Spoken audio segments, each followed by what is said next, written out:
My daughter and the son of my husband's mistress fell ill and were hospitalized at the same time. My husband gave the only life-saving medicine to his mistress's son. My daughter passed away, and my heart turned to ice towards my husband. I left a divorce agreement and went to teach in a remote mountain village. The rain poured down in torrents that day, shaking the very earth. I saw my cold, indifferent husband heaving aside heavy stones, his hands bloodied and torn to the bone. When I woke again, I had returned to the very day my daughter's life hung in the balance. Gutingbe, this time, I will never look back. After the earthquake, the heavy rain came pouring down, shrouding the entire world in a curtain of despair drifting in the air. I saw a squad of soldiers in the distance, pressing on through the torrential rain. If I died, he'd probably be happy, wouldn't he? Pinned beneath the heavy roof beam, my consciousness began to fade. This was my final thought before I died. The earthquake struck without warning. I only had time to get the older children to run outside. 2 children, about 7 or 8 years old, were still in the classroom, frozen in terror and wailing. I turned and ran back into the classroom, seeing the beam about to fall on them. I dove to shield them with my body. Bang, the roof beam crashed onto my back. A coppery, bloody taste flooded my throat,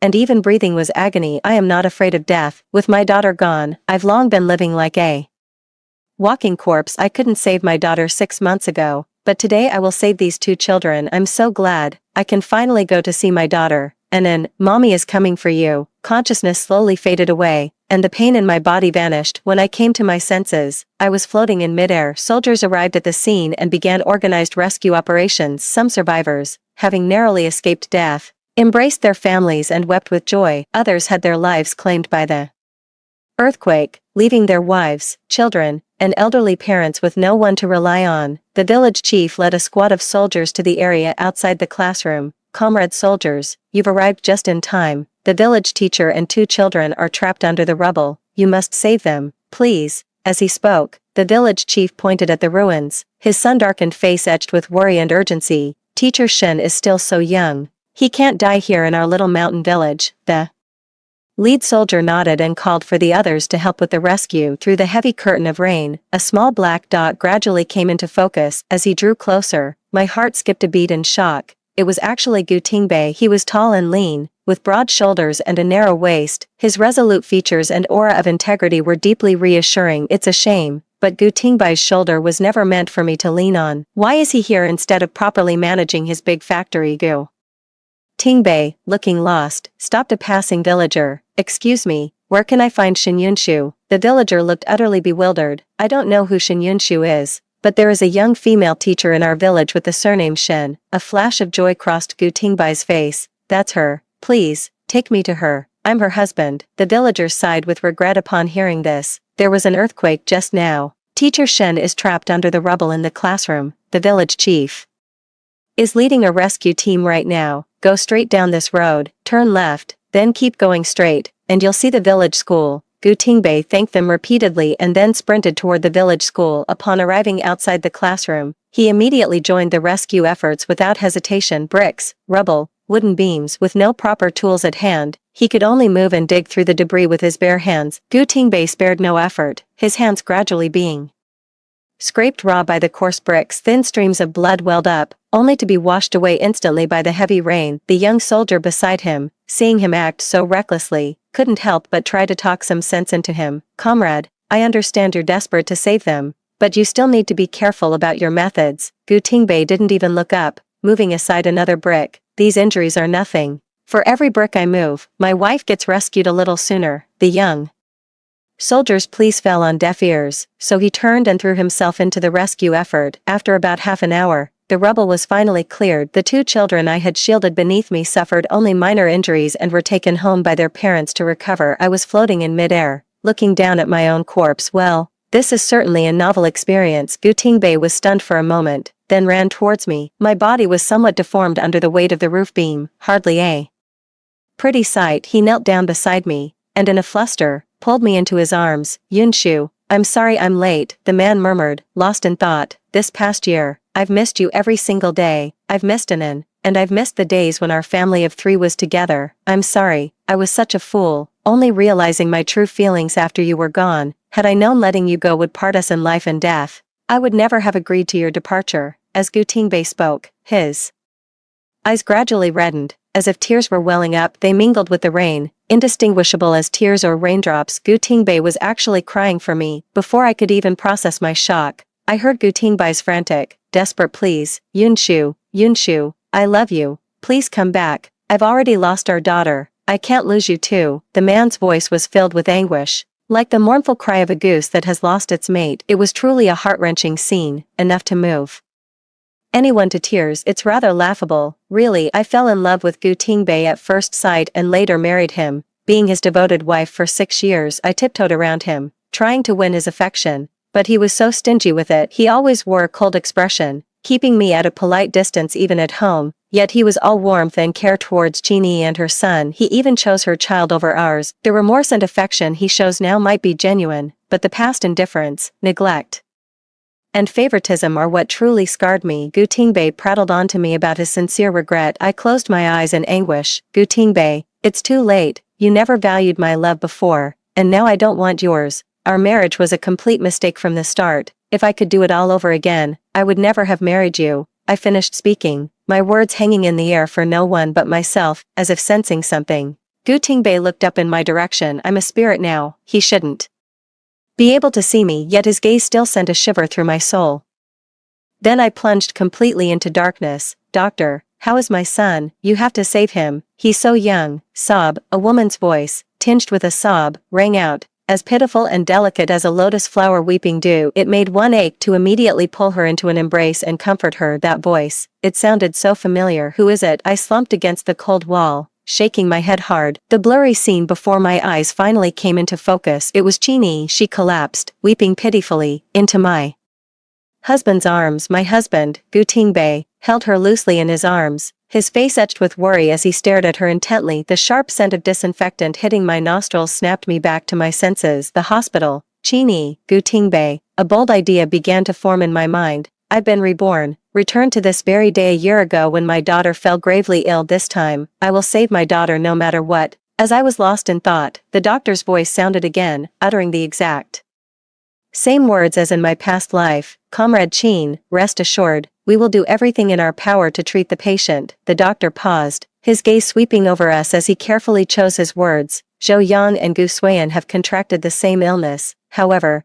the hospital only has one dose of the specific medication for it. To get more from the provincial hospital requires filing a report, and the fastest it could arrive here is in 3 hours. I'm afraid the children might not be able to wait that long." The doctor's unspoken message was clear. There was only enough medicine to save one person. They're both 4-year-old children, with similarly severe conditions. Who do we save? Jeannie was thunderstruck by the news. Standing frozen as crystal-clear tears streamed down her face helplessly, she beat her chest in self-reproach. "Brother Gu, it's all my fault. I'm so useless. If I hadn't been in poor health and given birth to Yang prematurely, he wouldn't have been frail since childhood, and he certainly wouldn't have contracted this terrible illness now." Gu Tingbei clenched his fists so tightly that the veins bulged on the back of his hands. I know exactly what's troubling him. Seeing Gu Tingbei remain silent, Jeannie picked up a handkerchief to wipe away her tears, then went in for the kill. "My poor Yang has never known his father. If my Chongqing were still here, he would have moved heaven and earth to save him."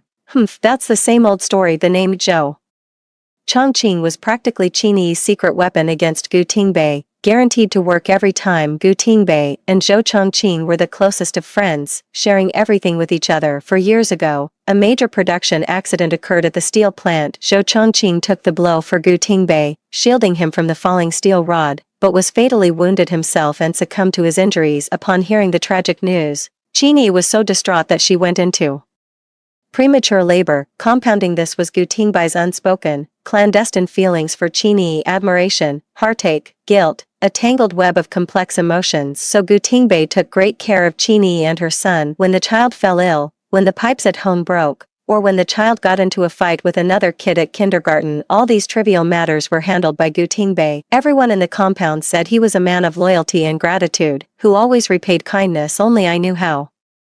Gu Tingbei, a man known for his deep loyalty, could be so indifferent to his own wife and daughter. Sure enough, I saw Gu Tingbei's clenched fist relax, and he took a deep breath, as if he had made a decision. He looked at me. "Yunshu, save Yang first. He's been frail since he was a child, and is livelier and healthier. She can definitely hold on until the medicine arrives, and may look healthier than Zhou Yang now." But she was constantly sick before she turned 3. Gutingbei runs off to Chini's house every single day, leaving me to take care of Anan all by myself. Do you think Anan was born with a healthy constitution? The daughter I poured my heart and soul into raising is not a bargaining chip for you to repay a life debt. The more I thought about it, the angrier I got, and I couldn't help but let out a cold laugh. On what grounds? The doctor decides who gets treated first. The doctor finally grasped the tense standoff between the three of them and broke out in a cold sweat. Can you make a decision already? If we delay any longer, we won't be able to save anyone. The man seemed to have some influence, and he didn't want to speak up and risk drawing blame. The middle-aged doctor hemmed and hawed, while Chini beside him couldn't hold back any longer. She started crying again, dropping to her knees with a thud, her face etched with sorrow as she begged me, Sister Yunshu, please,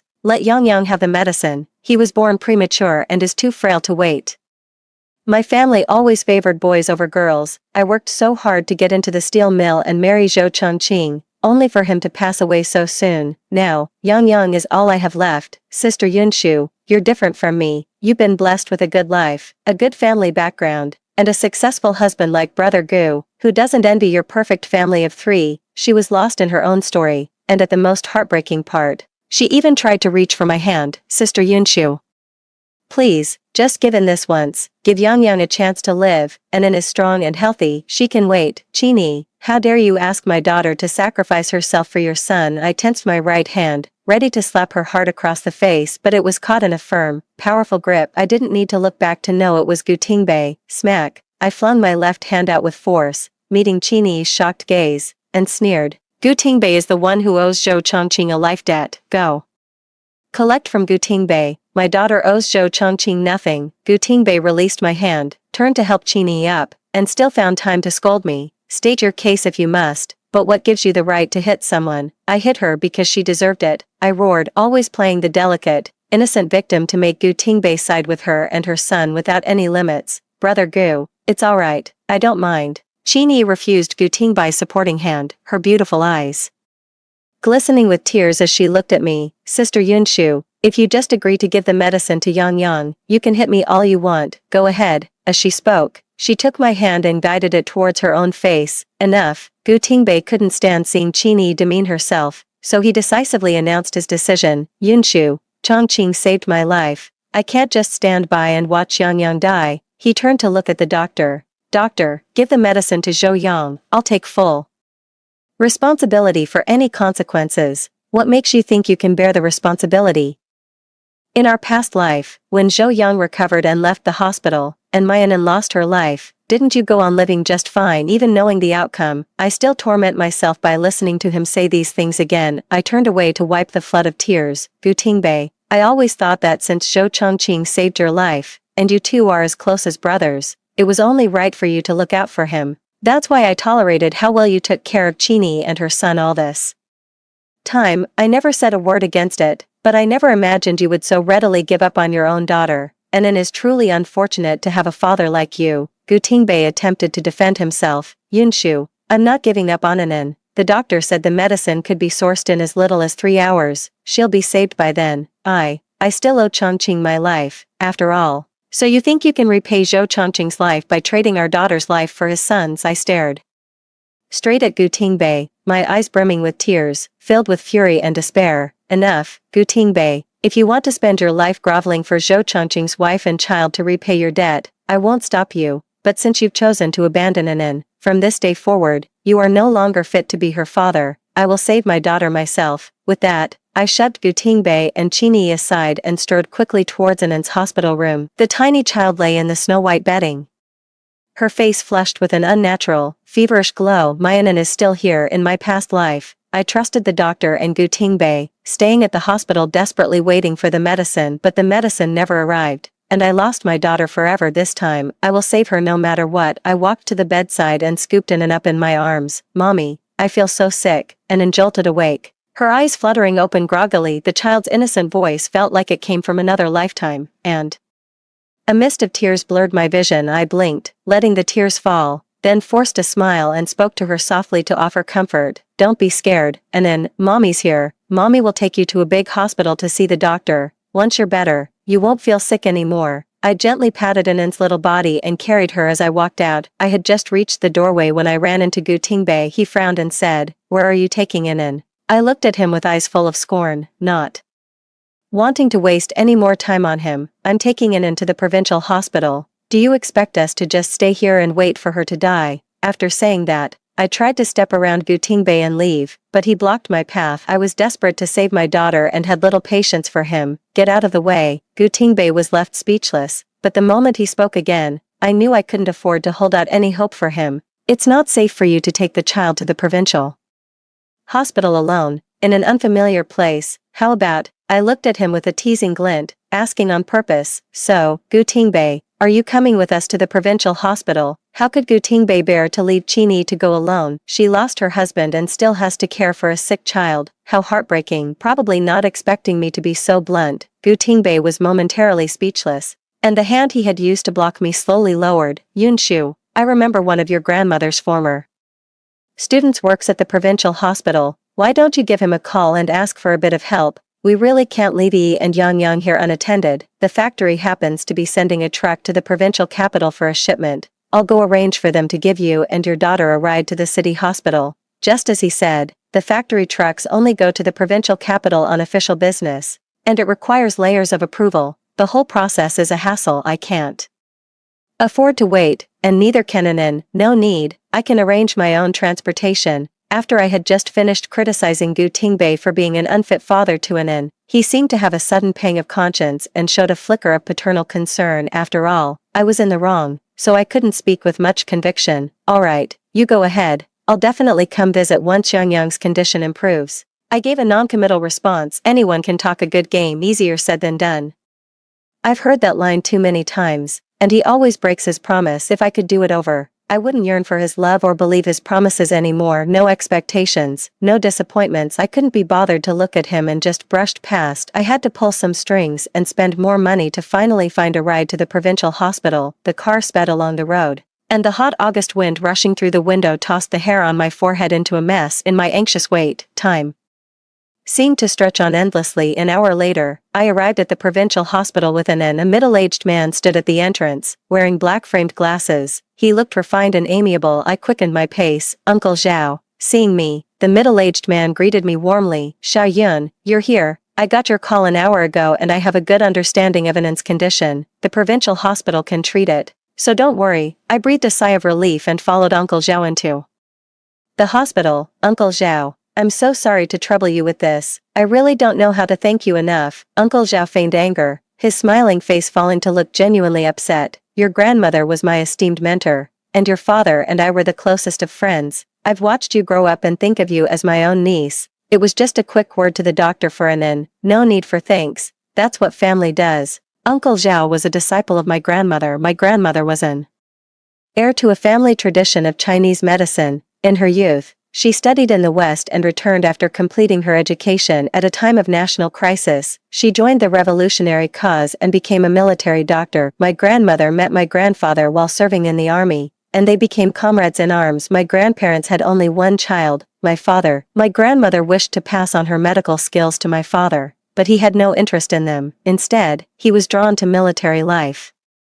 Gradually, she gave up on the idea. By chance, she discovered that Uncle Zhao had a real talent for medicine and took him on as her apprentice. We arrived at the examination room shortly. "It's fortunate you brought him in promptly. This illness is most common in children and has a high mortality rate, but with timely medication, the situation can be turned around. I'll have a nurse take you to the ward. The medication will be sent over shortly." I cried tears of joy. "Okay, thank you so much, Doctor." 1 week later, Anan made a full recovery.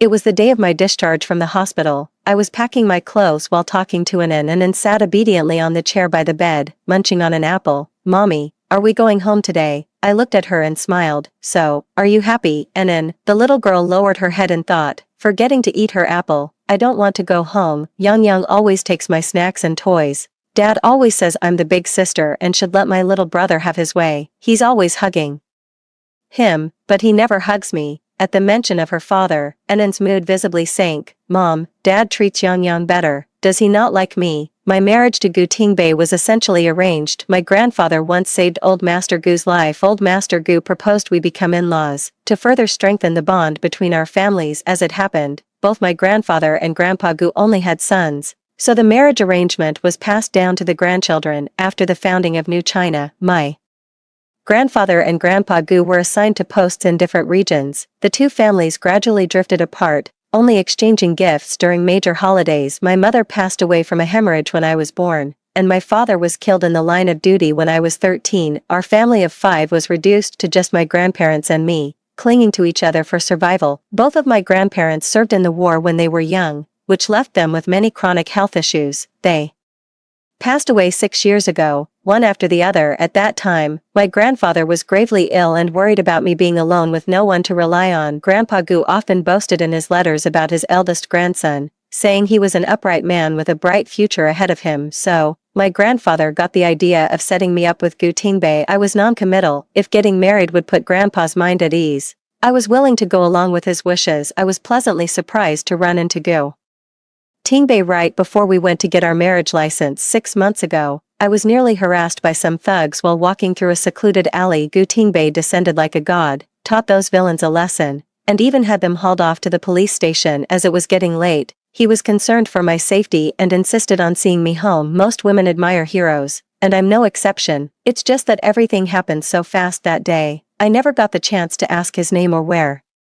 he lived. Reuniting now, my heart is filled with joy. I never imagined my future spouse would be the one who saved my life. His looks speak for themselves: handsome, tall, and long-legged, and on top of that, there's the fondness born from his life-saving act. All of this makes me look forward to this marriage with great anticipation. Under the urging of our 2 grandfathers, Gu Tingbei and I got married, holding the marriage certificate like a trophy. I was secretly thrilled, oblivious to the shadow that passed through Gu Tingbei's eyes. I threw myself headlong into this marriage, only for my passion to slowly die out, leaving me battered and bruised. Even though it's true that Gu Tingbei shows favoritism, my daughter is still so young. How could I bear to tell her that her own father prefers someone else's child? That's just too cruel for her. I walked over to my daughter, crouched down, and met her gaze. Yang doesn't have a father, so daddy is a little nicer to him, but daddy loves Anan very much too. He used to hold you all the time when you were little. I didn't even believe the words coming out of my own mouth. I silently cursed myself, then mustered a smile and stroked my daughter's round little head. Anan, if mommy and daddy lived in separate places, who would you want to live with? The little girl laughed,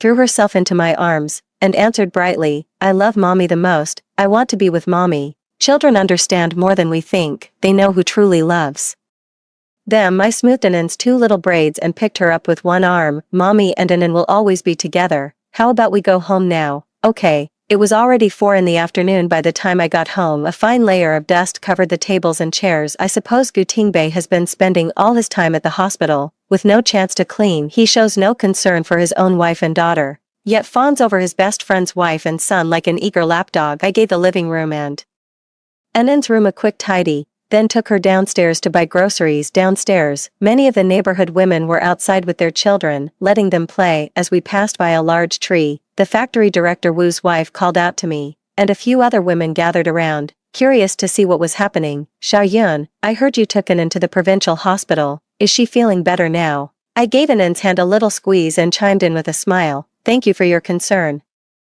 Auntie Wu. Anan is all better now. Look how lively she is. Auntie Wu nodded. That's good to hear. Once you get past a serious illness, it often clears the way to good health, and Anan is sure to grow up strong and healthy. No sooner had she finished speaking than a meddlesome neighbor, always eager for drama, piped up with a snide remark. Tingbei's wife, you're taking the child to the provincial hospital alone. Tingbei didn't say he'd go with you. Chini's child has been hospitalized these past few days, and Deputy Factory Director Gu has been running around like a devoted father. Anyone who didn't know better would think they were the real family. This neighbor is the notorious gossip of the staff compound, always poking her nose into everyone's business, knowing she never has anything good to say. I sent Anan off to play with the other kids the moment she opened her mouth. Some things are better left unheard by children. My face was etched with bitterness as I claimed to understand Gu Tingbei, but anyone could see my words rang hollow. Chini's husband, Zhou Chongqing, was Tingbei's sworn brother and even saved his life. With Chini being a widow with a child and having no one else to turn to here, it's only right and proper for Tingbei to look after his brother's wife and son. My parents and elders always taught me to be strong, magnanimous, and to repay kindness. Since Zhou Chongqing saved Tingbei's life, he essentially saved mine too. Qini and her son need Tingbei. It's fine if he stays here to help them. I can take our daughter to the doctor by myself. This little performance of sweet-talking hypocrisy wasn't particularly masterful, but it subtly cemented the fact of Gu Tingbai's favoritism towards Qini and her son. All the sisters-in-law here are sharp as tacks. Of course they caught my drift. His own daughter is so ill she needs to go to the provincial hospital. Yet Gu Tingbei is still hovering over Qini and her son, completely neglecting his own flesh and blood. With so many people in this compound, is Qini's reputation so poor that she can't find a single soul to help her? It's fine to be helpful in ordinary times, but when it really matters, you have to know who comes first. The sisters-in-law put themselves in her shoes and thought, if their own husbands showed favoritism to another woman's child, they would have raised hell long ago. They certainly wouldn't be like Shen Yunshu, singing her husband's praises in public. How foolish how Gu Tingbei has treated Qini and her son over these past few years is plain for all to see. In the past, I kept quiet, and everyone just treated it as a curious spectacle, but now, I have no intention of tolerating it any longer. Those who push their luck and overstep their bounds will inevitably pay the price. Auntie Wu looked at me with concern and patted my hand. I know you're a reasonable and understanding person, but no matter how much Deputy Director Gu looks after Qini and her child, he can't neglect his own family. We women need to know when to show a little vulnerability. It's best to clear the air between husband and wife and not let grievances fester. Her well-meaning advice went in one ear and out the other. Not wanting to argue with Auntie Wu, I brushed her off with a few non-committal words and took in into the supply and marketing co-op to buy groceries. The gossiping voices of the neighborhood wives drifted from behind. I always thought there was something off about Deputy Director Gu. The moment he has a spare minute, he's running over to Qini's place, standing there with her and her son. They look just like a family. Exactly, Deputy Director Gu is taking this noble friend act too far. He's so busy looking after his sworn brother's son that he's neglecting his own daughter. And let me tell you, that Qini is no saint either. A widow's doorstep is always ripe for scandal. With so many people in the staff compound, she could ask anyone for help, or even go to the factory management if she's desperate. But no, she has to call for Deputy Director Gu every single day. She certainly knows how to wrap a man around her finger. A faint smile touched the corners of my lips. Public opinion can melt metal. A wagging tongue can destroy a man. That afternoon, Qini arrived uninvited. She was also carrying a thermal lunchbox. Seeing me open the door, she very naturally squeezed past me into the room and sat down on the sofa. She looked apologetic on the surface, but her words were dripping with smugness. Sister Yunshu, you must be exhausted taking care of an all by yourself these days. I asked Brother Gu to go to the provincial capital to see you, but he's so stubborn. He insisted on staying until Yang Yang was out of danger before he could rest easy. Yang Yang was discharged from the hospital today. I made chicken soup for you as soon as I got home. I hope you won't let what happened at the hospital cause any trouble between you and Brother Gu. I ignored Qini's overeagerness. Gu Tingbei and I are the legitimate, lawfully wedded couple here, and you, Comrade Qini, you're no relation of mine. To Gu Tingbei, you're just the widow of his good friend. What right do you have to meddle in our marriage? Qini was deeply hurt. She stubbornly clutched the bowl of chicken soup, refusing to let go. The scalding soup, seeping through the bowl, had turned her fingertips bright red. Yunshu, I know you're still upset about what happened at the hospital, but in that moment, all I could think about was saving Yang Yang. He's my life, my only hope. Besides, Anan was blessed with good fortune. She's perfectly fine, isn't she? At this point, Qini inexplicably grew more self-assured. It's thanks to me that Anan got to go to the provincial hospital for better treatment. It all worked out for the best in the end. So please don't be angry with me anymore. Yunshu, her shamelessness actually made me laugh. Gu Tingbei is so biased it's sickening. He told the doctors to save your son first, while Anan was left suffering, waiting for medicine that might never come. If I hadn't acted decisively, you people would have killed Anan. You got what you wanted, proving your place in Gu Tingbai's heart. So why not just keep your head down? Why come here and flaunt it in my face? Watching Qini's stubborn, humiliated expression, I slowly added one more line. Or what? Is homewrecking just something people feel entitled to do these days? Qini bit her lower lip, her face turning pale. Sister Yunshu, I didn't. You've got me all wrong. I raised a hand to cut her off. Alright, take your chicken soup back. I can't accept your kindness. I don't want to hear another word from you. Please leave my house right now." Immediately, I glanced up at the wall clock, thinking Ann's nap should be over by now, and got up to head towards the bedroom. Chini, however, stubbornly followed me, trying to explain. "Sister Yunshu, there is absolutely nothing going on between me and Brother Gu. If you spread this misunderstanding, my reputation will be ruined." The constant nagging was grating on my nerves. I turned away impatiently and accidentally bumped into Chini's hand. Ah! The scalding chicken soup splashed onto the back of her hand, turning it bright red instantly. Gu Tingbei opened the door and rushed in upon hearing the scream, hurrying over to check on Chini. Chini glanced at me and said with self-reproach, "Brother Gu, it was my own carelessness. It has nothing to do with Sister Yunshu." The concern on Gu Tingbai's face turned to anger when he looked at me. "He went to the trouble of making chicken soup for you, and you not only rejected her kindness, but you deliberately scalded her. I was the one who chose to save Zhou Yang first. If you're angry, take it out on me. Why target her?" Chini kept saying it didn't hurt, but her delicate features were tightly scrunched up in pain from the burn. Gu Tingbei came out with a damp towel, seeing me sitting on the sofa as if it had nothing to do with me. His displeasure with me grew. "Shin Yunshu, Yi got hurt because of you, and you're just sitting there doing nothing." I watched Gu Tingbai's nervous, cautious movements and could only shrug helplessly. With Deputy Director Gu here to play the gallant knight, what's left for me to do? Besides, would you dare use the medicine I prepared on Chini? Aren't you afraid I'd take the chance to get back at her? Gu Tingbai's face flushed and paled in turns. Left speechless by my retort, I gave a short, derisive laugh, picked up the bowl from the floor, placed it in the insulated container, sealed it, and handed it to Gu Tingbei. "If you two want to be all lovey-dovey, do it somewhere else. Spare me the sickening display of affection right in front of me." "Oh, and this is the chicken soup Chini made herself. Drink it while it's hot. It's not something you get to have every day." "Sister Yunshu, it's really not what you think between Brother Gu and me." Chini tried to distance herself from Gu Tingbei, but her explanation was feeble and unconvincing. Her cheeks flushed crimson as she stole a shy, timid glance at Gu Tingbei. Unfortunately, Gu Tingbei didn't notice. It was like winking at a blind man. Furious, he flung the thermos aside and grabbed my wrist instead. "I've told you countless times, I only look after Yi because she's Chongqing's wife. You know how important one's reputation is. How could you slander Yi with baseless accusations?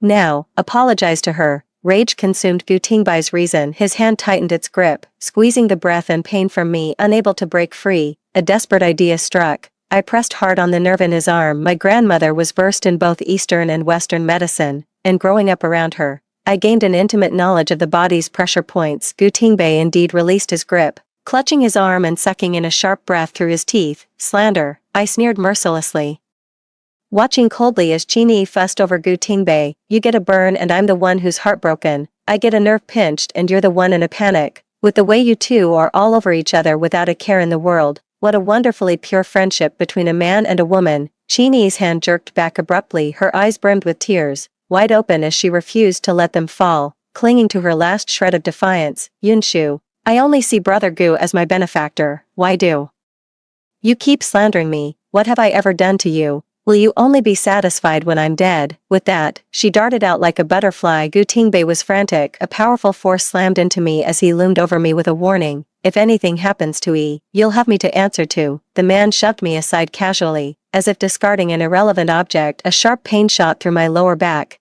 I had collided with the arm of the sofa. I slid down to sit on the floor, watching the man's hurriedly departing figure. In the dog days of summer, my heart feels like it has a hole in it, letting in a cold, howling wind. I stopped expecting anything from him long ago, so why does my heart still ache? Gu Tingbei bullies me, and even my own heart deceives me. Mom, Dad, Grandpa, Grandma, I miss you all so much. I regret it. I never should have married Gu Tingbei. I shouldn't have chosen such an irresponsible father for Anan. The small droplets on the floor slowly coalesced into little puddles.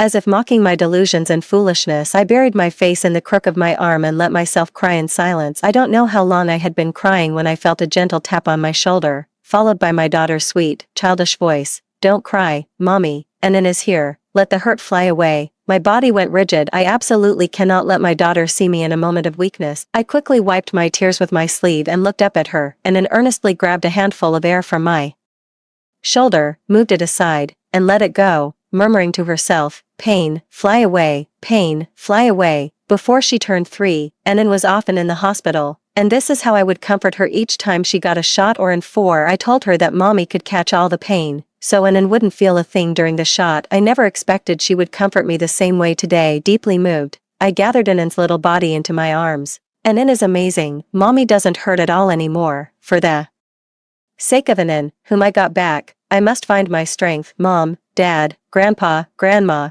don't worry, I will live a wonderful life. In the evening, I took Enin downstairs for a walk. Enin has a lovely personality, so the older kids are happy to play with her. The sound of the children's laughter and play caught Enin's attention. Seeing the longing in her eyes, I let go of her hand with an amused smile, allowing her to go play. But really, what could a little 4-year-old being like her even do? Her hands were too small to pick up pebbles. My legs just don't have the strength for shuttlecock kicking. In a game of tag, she's always the first one caught, but kids are happiest when they're playing with other kids. Since she enjoys it, I bring her here often. I hope Enin has a happy childhood. I was making small talk with my sisters-in-law. A little girl, about 7 or 8 years old, suddenly ran over, out of breath. Aunt Shin. Enin got hit by Zhou Yang. Please come with me and see. My heart skipped a beat, and without a second thought, I jogged after them. Zhou Yang again running into Qingyi and her son never leads to anything good. When I reached the children's play area, sure enough, I saw Enin with red-rimmed eyes. She threw herself into my arms, looking utterly wronged.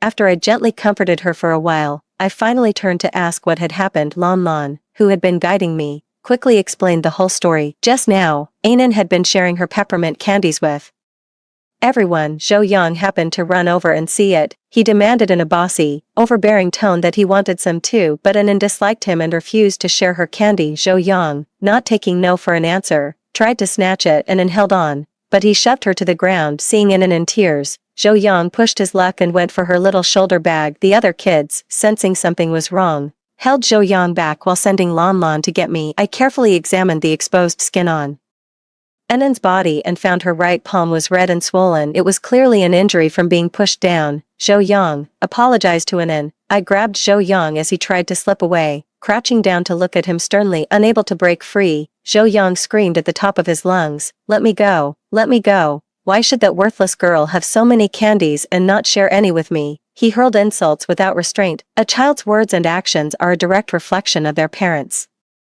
Example: Qingyi puts on a fragile, innocent front, but behind the scenes, she's teaching her child to be rude and unreasonable. My brow furrowed, and I gripped his shoulders, speaking sternly, "It's wrong to call people names. You need to apologize to Enin, or I'll have to go speak with your mother." Zhou Yang's face crumpled, and he burst into loud, wailing sobs, stomping his feet and flailing at me with his fists. "You mean lady, you're picking on me. I'll beat you up, I'll beat you up." He had only cried for a few moments before Qingyi rushed over in a panic, scooping Zhou Yang into her arms and comforting him with a pained heart. "Sister Yunshu, I know you don't like me, but Yang Yang is just a child. How could you bully him like this? Even if he did something wrong, you could have just talked to him properly. Why did you have to make him cry his heart out like that? What if he ruins his voice?" Still looking like someone who's been bullied but refuses to be broken, it made me look like a bully who picks on the weak and throws his weight around.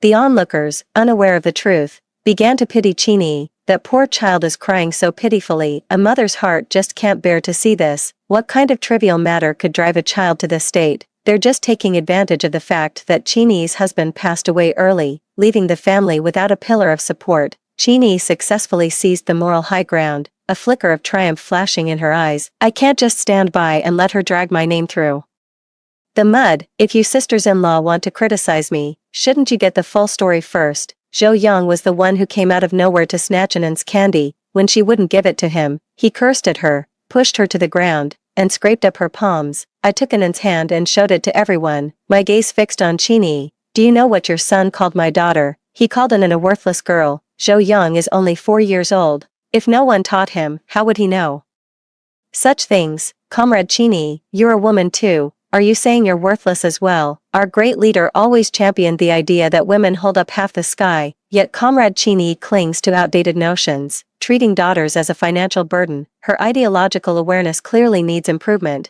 I casually pinned that political label on Qingyi. Her face went pale, and she bit her lower lip, eyes welling up with tears. Juggling work and raising a child alone, it's impossible to keep an eye on everything. Yang Yang might have picked up these bad habits from someone else. I covered my mouth, My curiosity piqued. And who, pray tell, is supposed to have led Zhou Yang astray? The laboring masses are the most glorious. Our men are working hard in the factories, doing their part to build the nation. We, as their families, mustn't hold them back. Every sister-in-law here is ideologically progressive and reasonable. Who among us could possibly corrupt your son, these days? Ideological consciousness is more important than job skills. Which of the sisters and aunties present would dare claim they aren't progressive or that they don't take the words of our great leader seriously? They sympathized with Qini, but they knew where their priorities lay. She failed to raise her own son properly, and she has the nerve to blame us outsiders. Don't drag me into this. I don't favor sons over daughters. Others tried to reason with Qini. Dear, you should spend less time on your appearance and more time studying the thoughts of our great leaders. Striving for progress is what truly matters. Qini's face stiffened, and she forced a smile as she agreed. Having gotten their fill of the spectacle, the aunties delivered another round of condescending lectures before dispersing, thoroughly satisfied with themselves. But I hadn't yet secured justice for Anan. How could I just let this matter drop? I raised my voice. Raising one's ideological awareness isn't something that happens overnight, but apologizing to my Anan is something you can do right now. Comrade Qini, since everyone's here, why don't you apologize on your son's behalf? Zhou Yang suddenly burst into loud sobs. The wailing was earth-shattering, like a sudden, violent storm, and Anan was so frightened that she hid behind me. Qini comforted her son while mustering the courage to look up and meet my gaze. Sister Yunshu, why must you be so relentless when you're in the right? Let's be honest, it was Anan who was wrong. She gave candy to all the other children but refused to give any to Yang Yang. They're all kids from the same courtyard. What makes my Yang Yang any less than the others? It's just because he doesn't have a father, and she's taking advantage of that. She burst into tears on the spot, with large teardrops rolling down her cheeks. Chongqing, how could you be so heartless? You left us so young, playing the hero and saving others, only to leave your wife and child behind in this world to suffer hardship and endure the scornful looks of others. A husband gone too soon, a young child, a fragile woman, and a broken home. It was truly a heart-wrenching scene that would bring anyone to tears. A soft-hearted sister-in-law immediately stepped forward to smooth things over. Yunshu, we all live in the same courtyard. It's a shame to let such a small matter cause bad blood. Where you can afford to be forgiving, you should be. It's perfectly normal for children to have their little squabbles. We adults should stay out of it. And Yunshu, you're raising your child to be so petty. All the other kids got a piece of candy, and Zhou Yang was just standing there watching with longing eyes. Of course he'd be tempted. Alright then. Classic bully logic. The weaker party is always right. They want me to back down. Not a chance. I calmly looked over the few sisters-in-law who had spoken, ready to take them on one by one. Sister Fong, last week your son got into a fight with Zhou Yang at kindergarten and came home with a bruised face. You made a scene at their door and demanded 20 yuan in compensation. You advised me to be forgiving and let things go. So why don't you lead by example and return that money to Qini? With Gu Tingbei as her personal ATM, Qini was loath to spend a dime of her own money. A few crocodile tears from her were enough to make Gu Tingbei's heart ache, prompting him to deliver money to her doorstep. Sister-in La Fong looked sheepish. What fool would ever give money back once it's in their hands? If I'd known I was this much trouble, I would have kept my mouth shut. My gaze shifted, landing on the person beside her. I saw Sister Hu buying a piece of pork belly at the supply and marketing co-op this morning. Someone as generous as you must be planning to cook it up and send a bowl over to Qini and her child, right? Sister Hu nearly jumped out of her skin. I paid good money for this meat. Why on earth should I just give it to her for free? I spread my hands and tried to reason with her patiently. Sister-in-law Hu, don't be so petty. All you're losing is a bowl of meat, but what you'll gain is a reputation for generosity and kindness towards a widow and her child. Sister-in-law Hu spat on the ground. Pa, what good is a reputation? You can't eat it or wear it. My husband is just an ordinary factory worker. He breaks his back for that measly wage. The meat he buys isn't even enough for our own family. How could there possibly be any left for outsiders? At these words, the sisters-in-law who had been looking down on me and criticizing me were visibly ashamed. I took in their expressions, not missing a single detail. How dare they demand something of me that they themselves couldn't even do? Qini glared at these people with bitter resentment. They were just defending her, but a few words from me left them speechless. What a bunch of spineless fence-sitters. I walked over to Qini, crouched down, and took her right hand in mine, examining it carefully under her bewildered gaze. Such slender, jade-like fingers. A pity. I'm not Gu Tingbei. I don't have a soft spot for delicate beauties. With a deft turn of my hand, I gripped the back of her hand and ground it against the floor. "Ah," Chini cried out in pain, her right hand trembling, the palm already red and swollen. I turned, picked up an and headed for home, tossing a remark over my shoulder as I passed. "I don't want Zhou Yang's apology anymore. A son's debt shall be paid by his mother." Gu Tingbei arrived home with a face as dark as ink. "Shen Yunshu, how dare you hurt Yi?" I lifted my eyelids slightly, watching my husband defend another woman, feeling a mix of desolation and bitter amusement. "Didn't she tell you the whole story?" Zhou Yang hurt Anan's hand and refused to apologize, so I had to give him a taste of his own medicine by letting Chini get a little hurt. But Gu Tingbei didn't care about the truth, he only cared about Chini's injury. The smooth, delicate skin was marred by wounds, an unsightly sight. "Yang Yang is just a child who doesn't know any better. How can you be so petty with him?" Anan was also at fault this time, who told her not to share her candy with Yang Yang. "You've raised a perfectly good child to be selfish and narrow-minded." Smack! I set the glass down on the coffee table, and my right hand shot out to greet his face with lightning speed. Gu Tingbei touched his left cheek in disbelief. His eyes flashed with confusion, shock, and fury. I shook my hand and curled my lips into a mocking smile. "You got slapped, but you're partly to blame. Who told you to say things that would make me angry?" Gu Tingbei snapped back to reality, his solid chest heaving. "You're just twisting words and being utterly unreasonable." His anger is my delight, so it's my fault if you get hit, but if Anan gets pushed over and hurt by Zhou Yang, it's Anan's problem. The knife doesn't hurt until it cuts your own skin. Is that it? Gu Tingbei, you're a real expert at holding others to a higher standard than yourself. Gu Tingbei's bluster deflated considerably, and he trotted out that same tired old excuse. "Chongqing saved my life. I have to." "Stop." I cut him off with a gesture. "I don't want to hear another word about how Zhou Chongqing saved your life." I clenched my fists, my palms growing damp with a mix of tension and agitation. "Gu Tingbei, I want a divorce." The small living room fell deathly silent in an instant. The only sound was the sultry evening wind, carrying the incessant drone of cicadas. Reckless and tireless. Gu Tingbei's eyelashes fluttered faintly. What? I didn't catch that." I stared into his eyes and spoke each word deliberately. I said, "I want a divorce." Ever since my rebirth, I had imagined countless times the scenario of proposing divorce to Gu Tingbei, thinking I would feel heartache and sorrow, but after actually saying it, I found myself so calm, like a millennial pond without a ripple. True, I've long been riddled with wounds from Gu Tingbei's blatant favoritism. How could I dare to hold any expectations of him? Without expectations, there is no disappointment, and certainly no heartache. Gu Tingbei undid the button at his collar with one hand, a trace of restlessness gathering in his brow. "What's all this fuss about now? Just because I said a few words about E getting hurt, you want a divorce? What couple doesn't have their disagreements?" "Shen Yunshu, you're not an 18-year-old girl anymore. You're my wife. You're Anan's mother. Can't you think about us for once?" Seeing my resolute expression, he grew more and more agitated as he spoke. Getting up and pacing back and forth across the living room, he accused me vehemently of being irresponsible. "Factory director Wu is retiring in 2 months.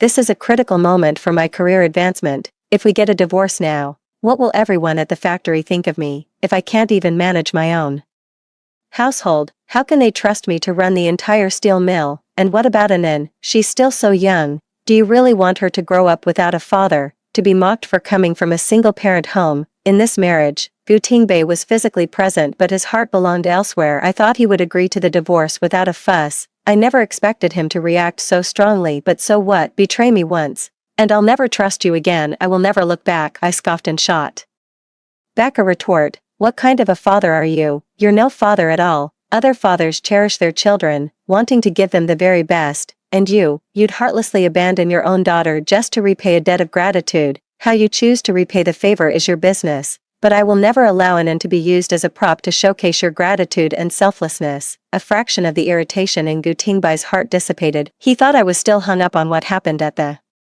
hospital. A little coaxing would smooth things over. Just like all those times before, he'd put Chini and her son first, leaving me and Anan in the shadows. A few soft words from him afterward, and I'd always forgive him. But this time was different. Gu Tingbei sat down beside me, his long arm reaching out to pull me into his embrace. "At the end of the day, you're still upset that I chose to save Yang Yang over Anan at the hospital. I couldn't live with myself until I repaid Chongqing for saving my life. Now that Yang Yang has recovered and been discharged safely, I feel I've finally settled that debt to him." He looked down at me, raising a finger as if taking a solemn vow. "I promise, From now on, you and Anin will always come first. You two are the most important people in my life." I remained unmoved. "Your guarantee, your promises are worthless in the face of Chini's tears. Can you honestly say that if you were forced to choose again, you'd pick Anin without a second thought?" "Of course Gu Tingbai's tone shifted from resolute to hesitant, then faded into silence. I smiled knowingly, the bitterness in my heart known only to myself. "See, even in a hypothetical scenario, Anin isn't your definite, singular choice. You just said you've already repaid Zhou Chongqing's debt of gratitude, so why are you still hesitating? Is it because you can't let go of your sworn brother's son? Or because you don't want Qini to be hurt?" Gu Tingbei, like a cat whose tail has been stepped on, raised his voice defensively. "Chongqing died saving me. A life-saving grace is greater than heaven itself. It can never truly be repaid. I care about Yang solely because he is Chongqing's son, and for no other reason. Is that so?" I listened leisurely to the man's feeble defense, then decisively tore off his fig leaf. "But everything you've done tells me you're in love with Qini. Zhou Yang is just the perfect excuse for you to get close to her. When did I first notice it? Seems it was 4 years ago. Back then, Zhou Chongqing died unexpectedly, and Gu Tingbei started visiting the Zhou family frequently under the pretense of looking after Qini and her son. At first, I thought Gu Tingbei was just being a good friend to his late brother's widow, but later, I saw the way he looked at Qini. I love Gu Tingbei. I know that look all too well. That night, I cried my heart out under the covers. My head tells me to cut my losses, but my heart just can't let go. It was the first time I gave my whole heart to someone, selfishly hoping for the same love in return. Where there is sincerity, even metal and stone can be moved. I thought that if I just played the part of Mrs. Gu well and ensured Gu Tingbei had no worries, he would finally see me. But I was terribly mistaken. That first love I missed, my white moonlight, has become the indelible cinnabar stain on my heart. It will forever remain in his heart, a shadow that looms over me. Having lived 2 lifetimes, I finally see this marriage for what it is. I no longer want to exhaust myself trying to please someone who doesn't love me. Knowing when to cut your losses is an act of self-respect and self-love. This time, I am determined to leave him for good. When it came to the one he loved, Gu Tingbei lost a measure of his usual composure. "Shen Yunshu, stop jumping at shadows and letting your imagination run wild. And I are completely innocent.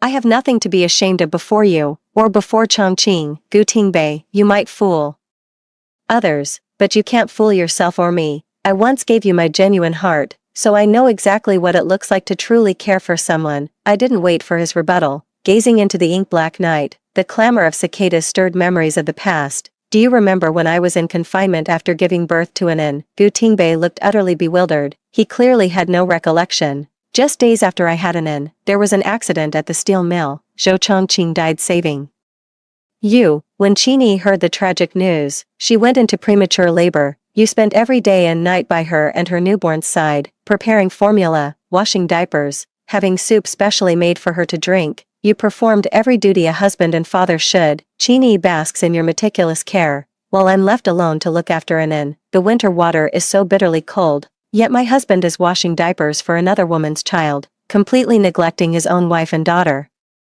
Tears fell unbidden, and I wiped them away with a careless hand. Those unbearable days from the past can now be spoken of with a detached calm. I pitied Qini, losing her husband and left with no support, thinking things would be better once her child was a little older. But back then, I had no idea how difficult it is to raise a child. You worry about their food and clothes, and it's even more heart-wrenching when they fall ill. When they grow up, you fret about their schooling, then their career as an adult. After they start working, you have to think about their marriage. And once they're married, you end up looking after the grandchildren. I looked at Gu Tingbei, who was lost in thought. "Gu Tingbei, I know you too well. You could never abandon Qini and Zhou Yang. I don't want to share my husband with anyone else, nor do I want Anin to share her father's love with other children. They say the palm and the back of the hand are both flesh, but one is clearly favored over the other. When both children fell ill at the same time, your choice to give up on Anin was the most damning proof." I squeezed my eyes shut, trying to calm the surge of tears. "I'm so disappointed in you. Let's get a divorce." In my past life, when Anin passed away from her illness, Gu Tingbei was in the next room celebrating the fact that Qini's son had turned a critical corner. The pain of losing a daughter cuts to the very soul. It felt as if someone had carved out my heart. Having been given a second chance at life, I no longer care. I don't care if Gu Tingbei is infatuated with Qini, Zhao Yi, or any other woman, let him slave away and be tormented for them. All I want is to leave him and take good care of my daughter. Gu Tingbei grabbed my hand, but the words died on his lips as he realized how hollow his plea sounded. And is my daughter. How could I not love her? Yun Shu, I admit I wronged you and in the past. Please give me another chance to make it up to you both. Just because he says sorry, I'm supposed to take him back. What does he even think in is to him? He ignores her all the time, but expects her to play the part of the dutiful daughter whenever he snaps his fingers. I smoothly withdrew my hand and looked up to meet Gu Tingbai's pleading gaze. How dare you claim to love Anan? How many times have you actually put her to bed? Do you even know what she likes to eat and what she doesn't? At the provincial hospital, Anan asked me why you always hold Zhou Yang and not her, and if it's because you don't like her. Hearing that broke my heart and filled me with shame. I was blind. I failed to choose a good father for her. Even a child can see your favoritism.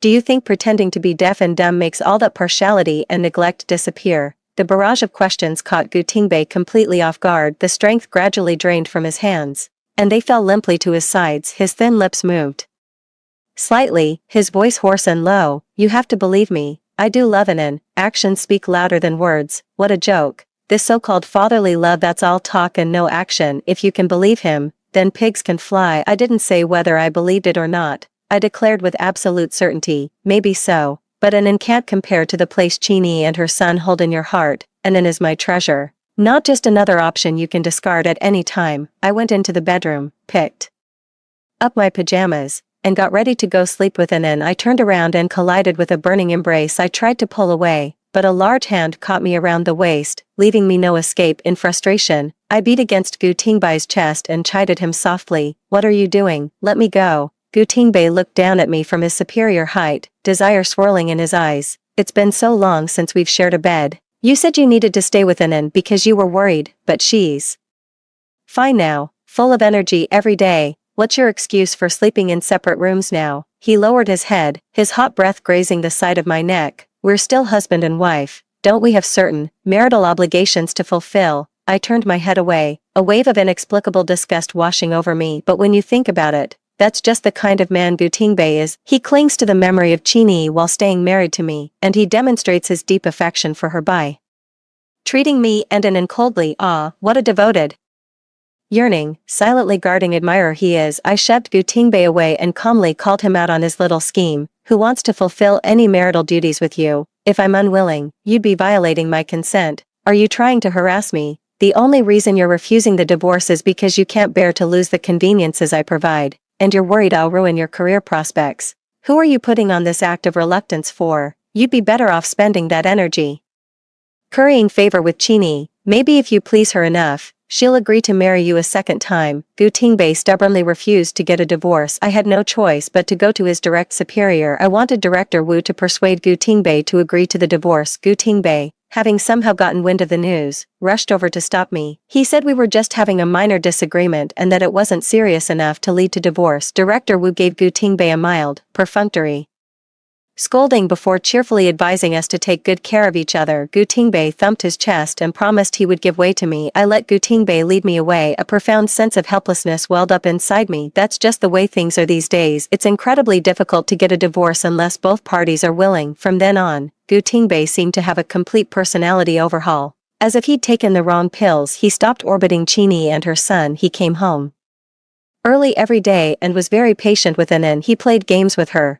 told her stories, every bit the doting father. At dinner time, the aroma of home-cooked meals wafted from every household. Holding Anan's hand, I pushed the door open and saw Gu Tingbei waiting by the dining table. A lavish spread of 5 dishes and a soup was laid out on the table. Gu Tingbei pulled out the chair with attentive courtesy, explaining with a hint of embarrassment, "It's your birthday today. Since I'm not much of a cook, I picked up a few dishes from the canteen. I made sure to get braised fish. Try it and see if you like it." I stared silently at the braised fish in my bowl. After a long pause, I finally looked up at him and asked quietly, "In 6 years of marriage, haven't you noticed I never eat fish? When I was 6, a long fishbone got stuck in my throat. It wasn't until I went to the hospital that the fishbone was removed. Once bitten, twice shy. I stopped eating fish altogether because I'm afraid of the bones. After getting married, I never cook any dishes with fish. I can't believe that after 6 years of marriage, Gu Tingbei still doesn't know I don't eat fish. What's the point of this marriage even continuing when a couple has reached this point? The friendly gesture was met with a cold rebuff. Gu Tingbei, feeling somewhat awkward, turned and placed a piece of spare rib in Ann's bowl instead. Halfway through the meal, the phone rang. Gu Tingbei answered the call, and his expression changed. He hurriedly left a message. Yunshu, Yi had a fall, I need to go check on her. The sharp click of the closing door struck right at my heart, and Ann put down her chopsticks and looked at me dejectedly. Mom, I managed a smile and placed a bite of greens into her bowl. It's alright, don't worry about Daddy. Ann needs to eat her food nicely to grow up strong and healthy. Since Gu Tingbei refused the divorce, it was time to target the people he cared about. Early the next morning, I was already waiting at the entrance to the logistics department. From a distance, I could see Qingyi chatting and laughing with her colleagues. She was walking with a pronounced limp, which really did look like she'd injured her leg. Yunshu, what brings you to the logistics department? Seeing me, Qingyi looked rather surprised. I looked her up and down. One had to admit, Qingyi certainly had what it took to make Gu Tingbei pine for her. She had a slender figure and a captivating physique. Her innocent, flower-like demeanor softened the provocative edge of her alluring figure. It made her look both innocent and alluring. I didn't say a word. Qingyi grew uneasy under my gaze, nervously tucking a stray strand of hair behind her ear. Yunshu, what is it? I'm going to be late for work. Just yesterday, you were stirring up drama with Gu Tingbei to get attention, and today you can act like nothing happened. What impressive mental fortitude. I glanced at her bandaged ankle, my tone sharp. Your foot is injured, yet instead of resting at home, you come running to work. Comrade Qingyi, you're truly dedicated to your job. Qingyi felt a little embarrassed and offered a mild, measured retort. Brother Gu, you're worrying too much. This little scratch is nothing. Even though the logistics department isn't that busy, I'm on the factory's payroll, so I should take my work seriously and serve everyone. A minor injury shouldn't take you off the front lines. I pursed my lips inwardly. Finding the whole thing utterly tedious, I had come to deal with Qingyi with feigned courtesy, all to get Gu Tingbei to agree to the divorce. What a complete waste of a life. I suddenly stepped forward, grabbed her by the shoulders, and shouted my question with a voice raw with emotion. You're so noble and dedicated to your work, but why did you have to call Gu Tingbei when you got hurt? Yesterday was my birthday. It was a rare chance for the three of us to have a meal together, and with just one call from you, Gu Tingbei abandoned me and our daughter and left. Comrade Qingyi, your husband Zhou Chongqing once saved my Tingbei's life, and I am not an ungrateful wretch. That's why I could tolerate Tingbei running to your house every day, showering you and your son with care. I could even tolerate him treating Zhou Yang as his own, favoring him over our own daughter. But let me make one thing perfectly clear. Gu Tingbei and I are the lawfully wedded couple. I suggest you keep a respectful distance from my husband from now on. The barrage of criticism caught Qingyi completely off guard. I released her, giving her no chance to explain, and looked around with an air of forced magnanimity. Let everyone here bear witness. I've said my piece. If Comrade Qingyi refuses to mend her ways, she'll leave me no choice but to take off the gloves. Having vented my anger, I dusted off my hands and walked away. I left Qingyi all alone to face the crowd's skepticism, scorn, and utter contempt. These days, there's a pitiful lack of entertainment. Suddenly, a juicy new scandal broke. Factory deputy director's wife confronts the homewrecker. The news spread through the steel mill like wildfire, becoming the talk of the town. After dinner, I was playing tangram with Ann and Gu Tingbei stormed into the room and, without a word, yanked me up from my chair. His face was flushed with anger, his eyes blazing. Look what you've done. You had to go to the logistics department and gossip in front of everyone, ruining Yi's reputation. How is she supposed to face people now? Ann shrank behind me, her little hand clutching the hem of my clothes tightly, clearly distressed. Gu Tingbei's grip was too strong. I couldn't break free, feeling both frantic and furious. Let me go. Ann is right here. Are we really going to argue in front of our daughter? Gu Tingbei's rage peaked, twisting into a cold, bitter laugh. Now you're concerned about Ann. Where was that concern when you went to harass Yi? Yunshu, I truly misjudged you. It turns out you're just a petty, malicious woman. I quickly covered Ann's ears with my free hand and looked up to confront Gu Tingbei. Ha, how dare you judge me? You're the one who's never satisfied, always wanting more. You're the one who oversteps boundaries in your care for Qingyi and her son. You're the one who abandoned your own daughter for some so-called debt of gratitude. You're disloyal as a husband and heartless as a father. What gives you the right to lecture me, Gu Tingbei? Anyone else can criticize me, but you are the last person with the right to do so. Gu Gu Tingbei narrowed his eyes dangerously, then released his grip only to seize my chin instead. No wonder he was left defenseless against you, driven to hide at home and attempt suicide. With that sharp tongue of yours, if I hadn't arrived in time, she would have been dead. Her current state is entirely your fault. You're coming with me to apologize, dragged along by Gu Tingbei, I hurriedly told.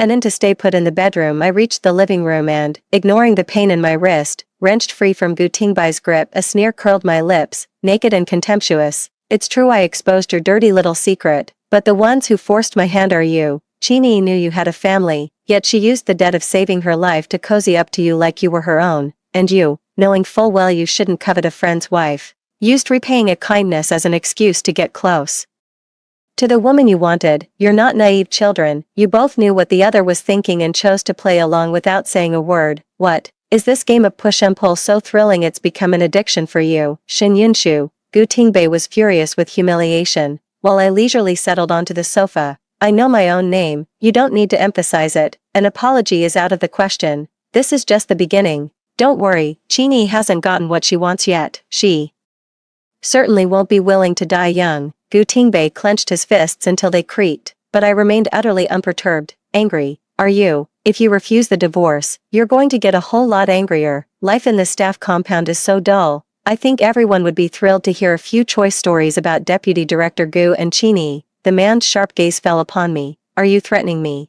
I spread my hands in a helpless gesture. You refuse to divorce for the sake of your career, yet you insist on doing things to disgust me. You leave me no choice. Let's see what you value more, your future, or Chini. Gu Tingbei clenched his jaw, grinding his teeth before finally making up his mind. Fine, you win. I agree to the divorce, but not in the next few days. Senior leadership is coming to inspect the steel mill, and everything needs to be perfect. We'll go as soon as this busy period is over. As if feeling this concession had cost him face, Gu Tingbei quickly added, if it weren't for the arranged marriage between our families and my grandfather's forceful demands, do you really think I would have married you? Shin Yunshu, don't flatter yourself. After 6 years of marriage, I've long known the real reason Gu Tingbei married me. The first reason was the arranged marriage between the Shen and Gu families, but the more crucial reason was that Chini chose Zhou Chongqing, who seemed to have a brighter future at the time. Gu Tingbei's unconfessed love was stillborn, becoming a taboo that could never be spoken aloud. It just so happened that grandfather Gu was pressuring him to marry. If he couldn't marry the one he loved, what did it matter who he married? Marrying me would at least please the elders. I was full of anticipation, while Gu Tingbei was merely going through the motions. That's how we entered into marriage, and now it has ended in a dismal failure. Gu Tingbei returned to the bedroom and slammed the door shut with force. The quarrel faded away, and calm returned. I sat in the living room. There was no ecstatic joy as I had imagined. A profound sense of emptiness and absurdity washed over me. The hardest thing in the world is to beg for the affection of someone whose heart already belongs to another. It's harder than water wearing away stone. It's a shame I only realize this now, having wasted 6 whole years. Fortunately, it's not too late. I can start a new life within and very soon. After Gu Tingbei agreed to the divorce, I started packing my things to send back to Shenzhen. The bundles and packages were quite conspicuous when someone asked out of curiosity. I didn't try to hide it, saying I was sending things back to my hometown. The person left, looking thoughtful. Soon, word got out that Gu Tingbei and I had split up and were getting a divorce. Factory director Wu thought highly of Gu Tingbei, so naturally, he was also quite concerned about his family life. Upon hearing such rumors, he hastily sent Auntie Wu to our home to verify the truth. I simply said that Gu Tingbei and I had grown apart, with no common ground left, making it impossible to continue our life together. Auntie Wu pleaded with me earnestly. Marriage is about security and provision. Xiao Gu is capable and earns a good living, and you two even have an in. Why on earth would you want a divorce? Do you really think life will be any better for you on your own? I listened quietly, offering no argument in return. I simply insisted on getting the divorce. Seeing her persuasion was futile, Auntie Wu poked my forehead in frustration, as if scolding an unteachable child, before storming off in a huff. After seeing Aunt Wu off, it was time for the kindergarten to let out. I went to pick up an in, and on the way home, I stopped by the supply and marketing cooperative to buy her an ice pop. She was overjoyed, happily eating her ice pop and skipping all the way home. She chattered away, telling me all about what happened at kindergarten. I ran into Chini, who had been waiting at my doorstep for quite some time. The news of Gu Tingbei and I getting a divorce has spread all over the compound. so it's no surprise she knows she's probably here today to test the waters. I have to admire Chini's relentless determination to get what she wants. You've already lost to me twice, and yet you dare to show your face here today. It seems Gu Tingbai's hold over her is truly powerful. I took out my keys, unlocked the door, and told Anan to go play with his toys in his room. When I turned back, she was already sitting primly on the sofa. At that moment, she was looking around, taking in the room's furnishings, a flicker of greed flashing in her eyes. I also went and sat down on the sofa, turning to look at her. You still dare to come find me?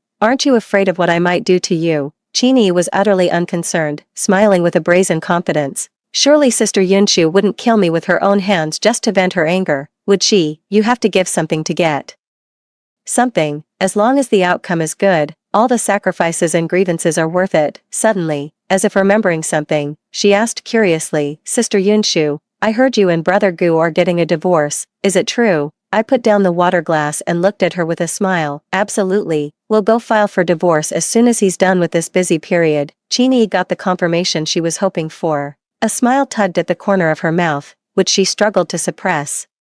Oh, it's such a shame. You've been married for 6 years and you have your daughter. And then, how did it come to this? She pretends to want us to reconcile, but in reality, she can't wait for me to get divorced and clear the way for her. I can't be bothered to argue with her. Aren't you the happiest about my divorce from Gu Tingbei? Given how he feels about you, you'd be the first one he'd consider remarrying. Chini feigned shyness, her face flushing red. You've misunderstood. Chongqing and Brother Gu are good friends. All the care Brother Gu has shown me and Yang Yang over the years has been out of respect for Chongqing. Oh, please, even a fool wouldn't buy that. I bet Zhou Chongqing has no idea his good buddy has taken over his roles as husband and father. Does he? After you had the baby, Gu Tingbei brought you nourishing soup every day, made formula, and washed diapers. He rushed over to your place whenever he had a spare moment, fixing burst pipes, rewiring circuits, you name it. You're more fragile than Lin Daiyu herself. When it's that time of the month, you even have Gu Tingbei delivering you a hot water bottle and brown sugar water. Every time there's a thunderstorm, you call Gu Tingbei, saying the child is crying their eyes out, scared, and wants their daddy. What I don't get is, isn't Zhou Chongqing dead? So where exactly is Zhou Yang supposed to find their daddy? Or are you telling me you've been teaching Zhou Yang to call Gu Tingbei daddy?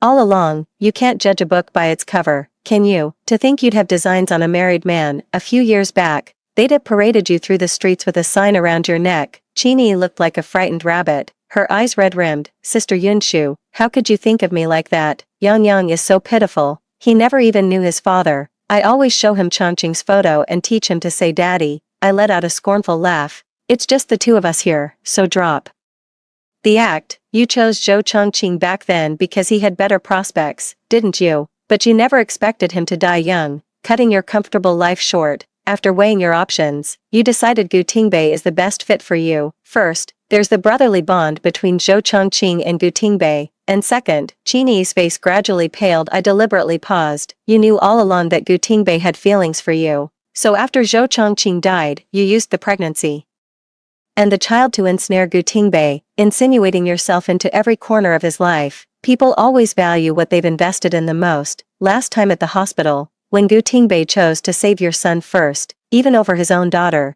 you must have been absolutely thrilled, weren't you? You've been playing the long game, haven't you? All you had to do was push me out, and you could waltz right in and live the good life. What a brilliant, well-calculated plan. At this point, Chin dropped the act. She pulled out a handkerchief and scrubbed the tears from her face, not a trace of sorrow left in her. Is it wrong to want a good life? Blame Zhou Chongqing for his rotten luck, dying so young and leaving me with a son to raise. Speaking of her son, Chini curled her lip in disdain. All he does is eat, sleep, and repeat, utterly useless. But at least he's Zhou Chongqing's son. How could Gu Tingbei bear to neglect his sworn brother's child? I use the child as an excuse to invite Gu Tingbei over often. By playing the damsel in distress just right during our time together, I can make him feel so much pity that his heart is completely devoted to us, mother and son. As she spoke of her methods for ensnaring a man, she smugly smoothed the end of her braid. Honestly, a woman should know when to play a little helpless. Men are more tender-hearted that way. Look at Gu Tingbei.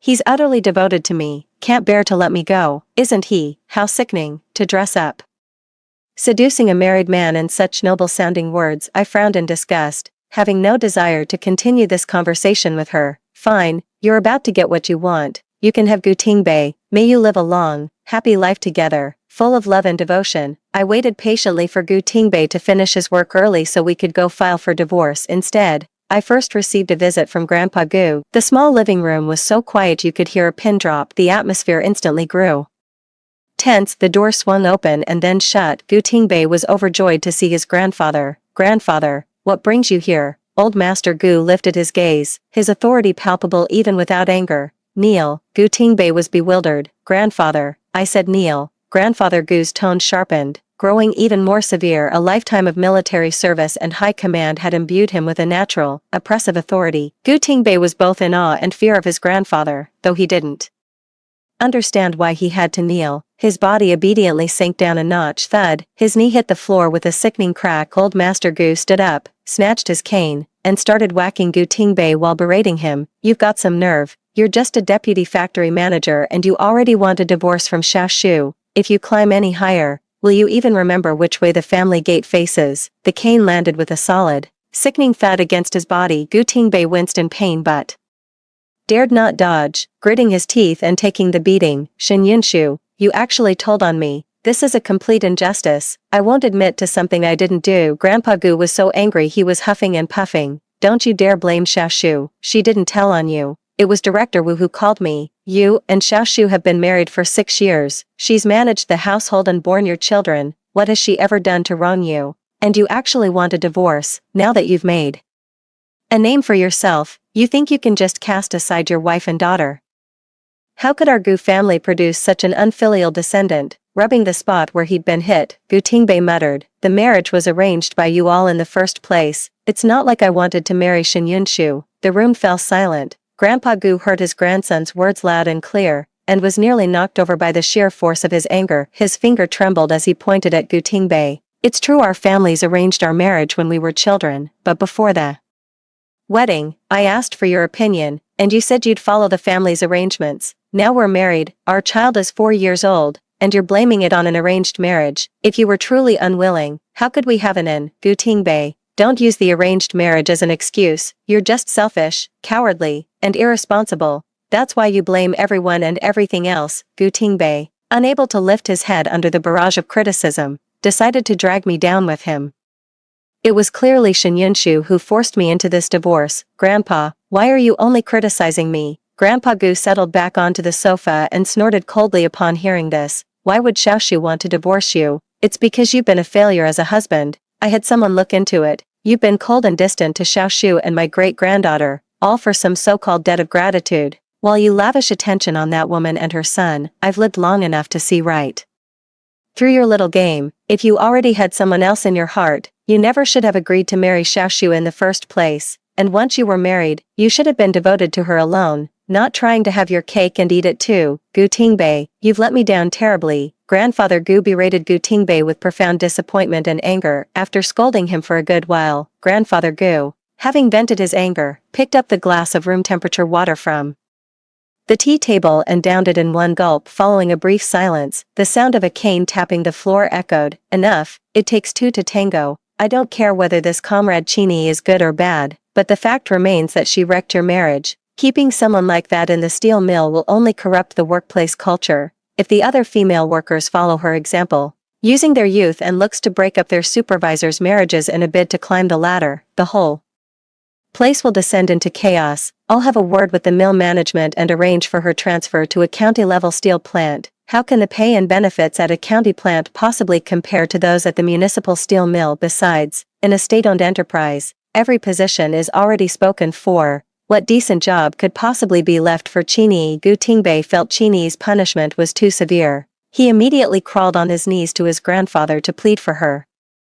Grandfather, it's all my fault. It has nothing to do with E. Please, don't transfer her back to the county town. Her parents and brothers are like leeches. If she goes back, they'll bleed her dry. Old Master Gu's eyebrows shot up, his tone sharp and severe. If you plead for her again, she won't be transferred to the county steel mill. She'll be fired outright. Gutingbe's face turned ashen. Grandfather's word has always been law. Once he makes a decision, no amount of talking can change his mind. Seeing his grandson's pathetic state, Old Master Gu felt the anger he had just suppressed begin to flare up again. don't worry, you won't get off easy either. 2 months ago, when Anin and Chini's sons were both hospitalized, you actually chose to save someone else's son over your own daughter. There are countless ways to repay a debt of gratitude, but who told you to trade your own daughter's life for another's? You must have water in your brain, Gu Tingbei tried to explain. No, it was an emergency at the time. Grandfather Gu raised his hand to cut him off. Your judgment is clouded, making you unfit for a higher position for now. Forget about becoming the head of the factory, go and gain some real-world experience first.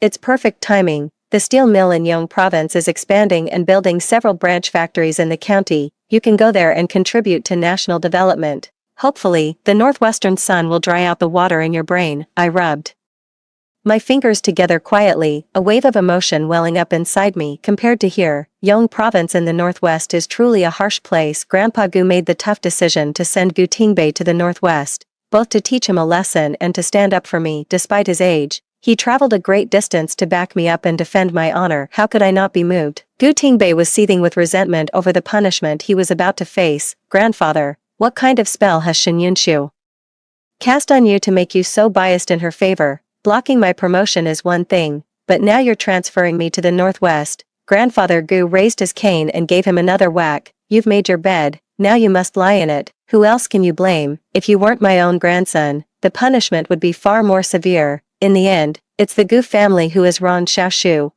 When I go to meet my maker, I'll have no face to see old Shen. I shook my head with a faint smile.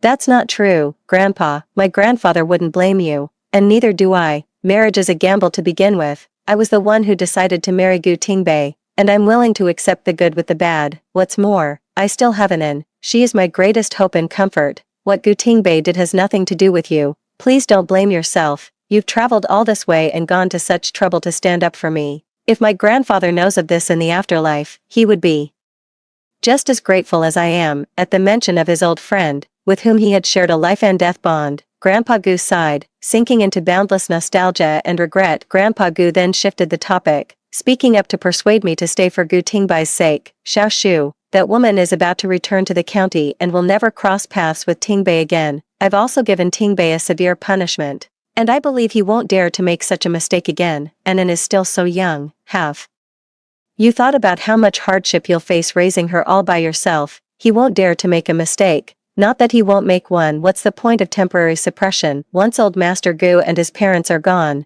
no one will be left to keep Gu Tingbei in check. It won't stop him from finding other women. Wholehearted devotion is just the bare minimum. If he can't do it, then I'd rather not have a husband at all. It's not like I can't live without a man. I reined in my smile and politely, but distantly declined Grandpa Gu's attempt at mediation. To be honest, Anan has hardly experienced any fatherly love since he was born. Instead, he's had to watch Gu Tingbei dote on other children. I believe a normal, happy upbringing is far more important than a family that's only complete in name. What do you think, Grandpa? I was adamant and insisted on getting a divorce. Gu Tingbei was a proud man. If I didn't want something, he certainly wouldn't cling to it. Just as Grandpa Gu was about to try persuading us again, Gu Tingbei, not to be outdone, also clamored for a swift divorce. Grandpa, she's dead set on this divorce. We could talk until we're blue in the face and it wouldn't change a thing. It's better to just let her go. Gu Tingbei's and my eyes met briefly in the air before we both looked away, a tacit understanding passing between us. A look of sorrow and resignation flashed in Grandpa Gu's eyes, and the lines on his face seemed to deepen. All right, enough. I'm old, and I shouldn't meddle too much in you young people's affairs. Xiaoshu, since you want the divorce, I'll respect your wishes. Tingbei, from now on, you will allocate 2/3 of your monthly salary to Xiaoshu, until Anan comes of age. Gu Tingbei's lips moved, but in the end, he said nothing. Old Master Gu nodded to himself. It was worth it, dragging his old bones all the way here to give his grandson a thorough dressing down. His mind was finally a bit clearer. If I can't be a good husband or father, the least I can do is provide financial support. He turned to me and said, I'll transfer the deed of a courtyard house in Beijing to your name. Consider it an extra layer of security for you and your daughter. Grandfather Gu set off for Beijing the very next day. Watching his weary figure recede, a pang of sorrow tightened my heart. Gu Tingbei remarked coolly from the side, if you hadn't made such a fuss about getting a divorce, Grandpa wouldn't have had to travel all this way to defend you. Who are you trying to fool with that guilty conscience? Now, All the sorrow of parting vanished without a trace, I retorted, not too harshly but with enough bite. But I'm nothing compared to you, the one and only esteemed grandson personally certified by Grandpa Gu. Gu Tingbai's expression darkened. I scoffed lightly and walked away in high spirits. With that annoyance settled, I instantly felt the sky clear and a gentle breeze soothe me. I ambled back into the compound and saw a crowd gathered in the small square, accompanied by the sound of an old woman wailing in distress. The woman, in her 60s, was small and frail, her clothes were covered in patch upon patch, she was sitting on the ground, pouring out her grievances. My son Chongqing was so good to her when he was alive, he handed over his entire salary every month, only sending a little pension money to me and his father. Who would have thought that Chini could be so heartless? Now that my son is gone, she's taken that Wachamacallat money. The old woman couldn't recall the word for a moment, and the onlookers immediately chimed in. The death benefit. She pocketed all of my son's death benefits, didn't leave a single penny for us old folks. She's just taking advantage of us country bumpkins who don't know any better. Is there no justice? Won't the factory management do anything about this? The old woman caught her breath and continued wailing. And my eldest grandson, I've never even laid eyes on him. Our Chongqing had a hard lot, gone so young, at least he left a son behind. But Chini looks down on the countryside. She stubbornly stayed at the factory with the boy and won't let us old folks see our own grandson. Having finished her lament, the old woman's shrewd, narrow eyes swept over the crowd of onlookers. I heard she's been carrying on with some man. I don't care who she sees, but how dare she keep all my son's death benefits for herself? And my grandson, his surname is Zhou. He can't just change his name and call another man his father. I already wrote a letter to Zhou Chongqing's family, telling them everything about Chini. When Zhou Chongqing died in the accident, the factory not only paid out a large sum in compensation but also promised that Zhou Yang could take over his father's job at the steel mill once he came of age. As Zhou Chongqing's widow, Chini also received preferential treatment from the steel mill. He was transferred from the laid-back propaganda department to the more lucrative logistics department upon hearing her son had left a large sum of death benefits. Old Mrs. Zhou couldn't sit still. Whether her grandson came back or not didn't matter. After all, she had 4 other sons, so grandsons were the last thing she was short of. She was determined to get her hands on that compensation money. The onlookers buzzed with chatter as Chini rushed over in a fluster. Mom, what are you doing here? Old Mrs. Zhou grabbed the hem of Chini's blouse to pull herself up, leaving a grimy handprint. Chini frowned in disgust, but with everyone watching, she couldn't make a scene and had to swallow the insult. Old Mrs. Zhou couldn't stand Chini's affectations. She came from the countryside, yet she put on airs like a city girl. She looked down her nose at everyone. How dare she pocket her money? She's going to teach her a lesson today. Old Mrs. Zhou stood with her hands on her hips, her eyebrows shooting up. Why can't I come? Are you the only one allowed to live the good life in the big city, while we're stuck here digging in the dirt for our meals? Chini quickly put on an ingratiating smile and pulled her into the house. Mom, let's go home and talk about this. Old Mrs. Zhou had no patience for her excuses and shook off her hand. We'll talk right here, so everyone can bear witness. That way you can't bully an old woman. I'm here to get Chongqing's pension money back. If you don't give it to me, I'll stand right here and tell everyone all about your little schemes. I'll make you famous. Eager for a bit of drama, the crowd of onlookers grew larger. A murmur spread through the crowd as seasoned viewers filled newcomers in on the highlights they'd missed. A low hum filled the air. Chini felt both embarrassed and wronged. Mom, Yang and I have living expenses too. He was seriously ill not long ago, and the money's pretty much all gone. Of course she still has money, but once the money is in her hands, it's hers. What kind of logic is it to expect her to give it away?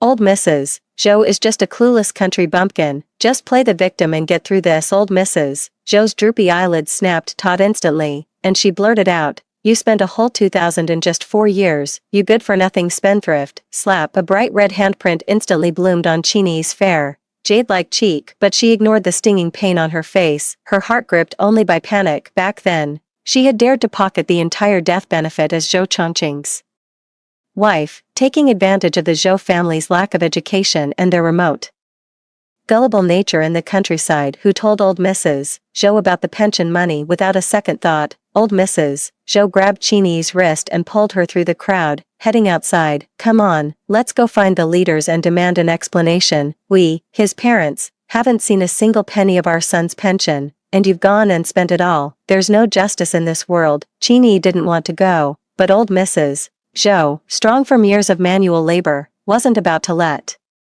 her getaway just as Qingyi was at a loss. Her sharp eyes caught sight of Gu Tingbei. She immediately cried out, as if grasping at a lifeline, "Brother Gu, please help me." Gu Tingbei's expression was complicated. He suddenly felt Qingyi seemed somewhat unfamiliar. He fell silent for a moment before asking, "Did you really embezzle Chongqing's pension?" Qingyi offered a feeble defense. Chongqing's parents are farmers in the countryside, and with 4 sons to support them, they want 4.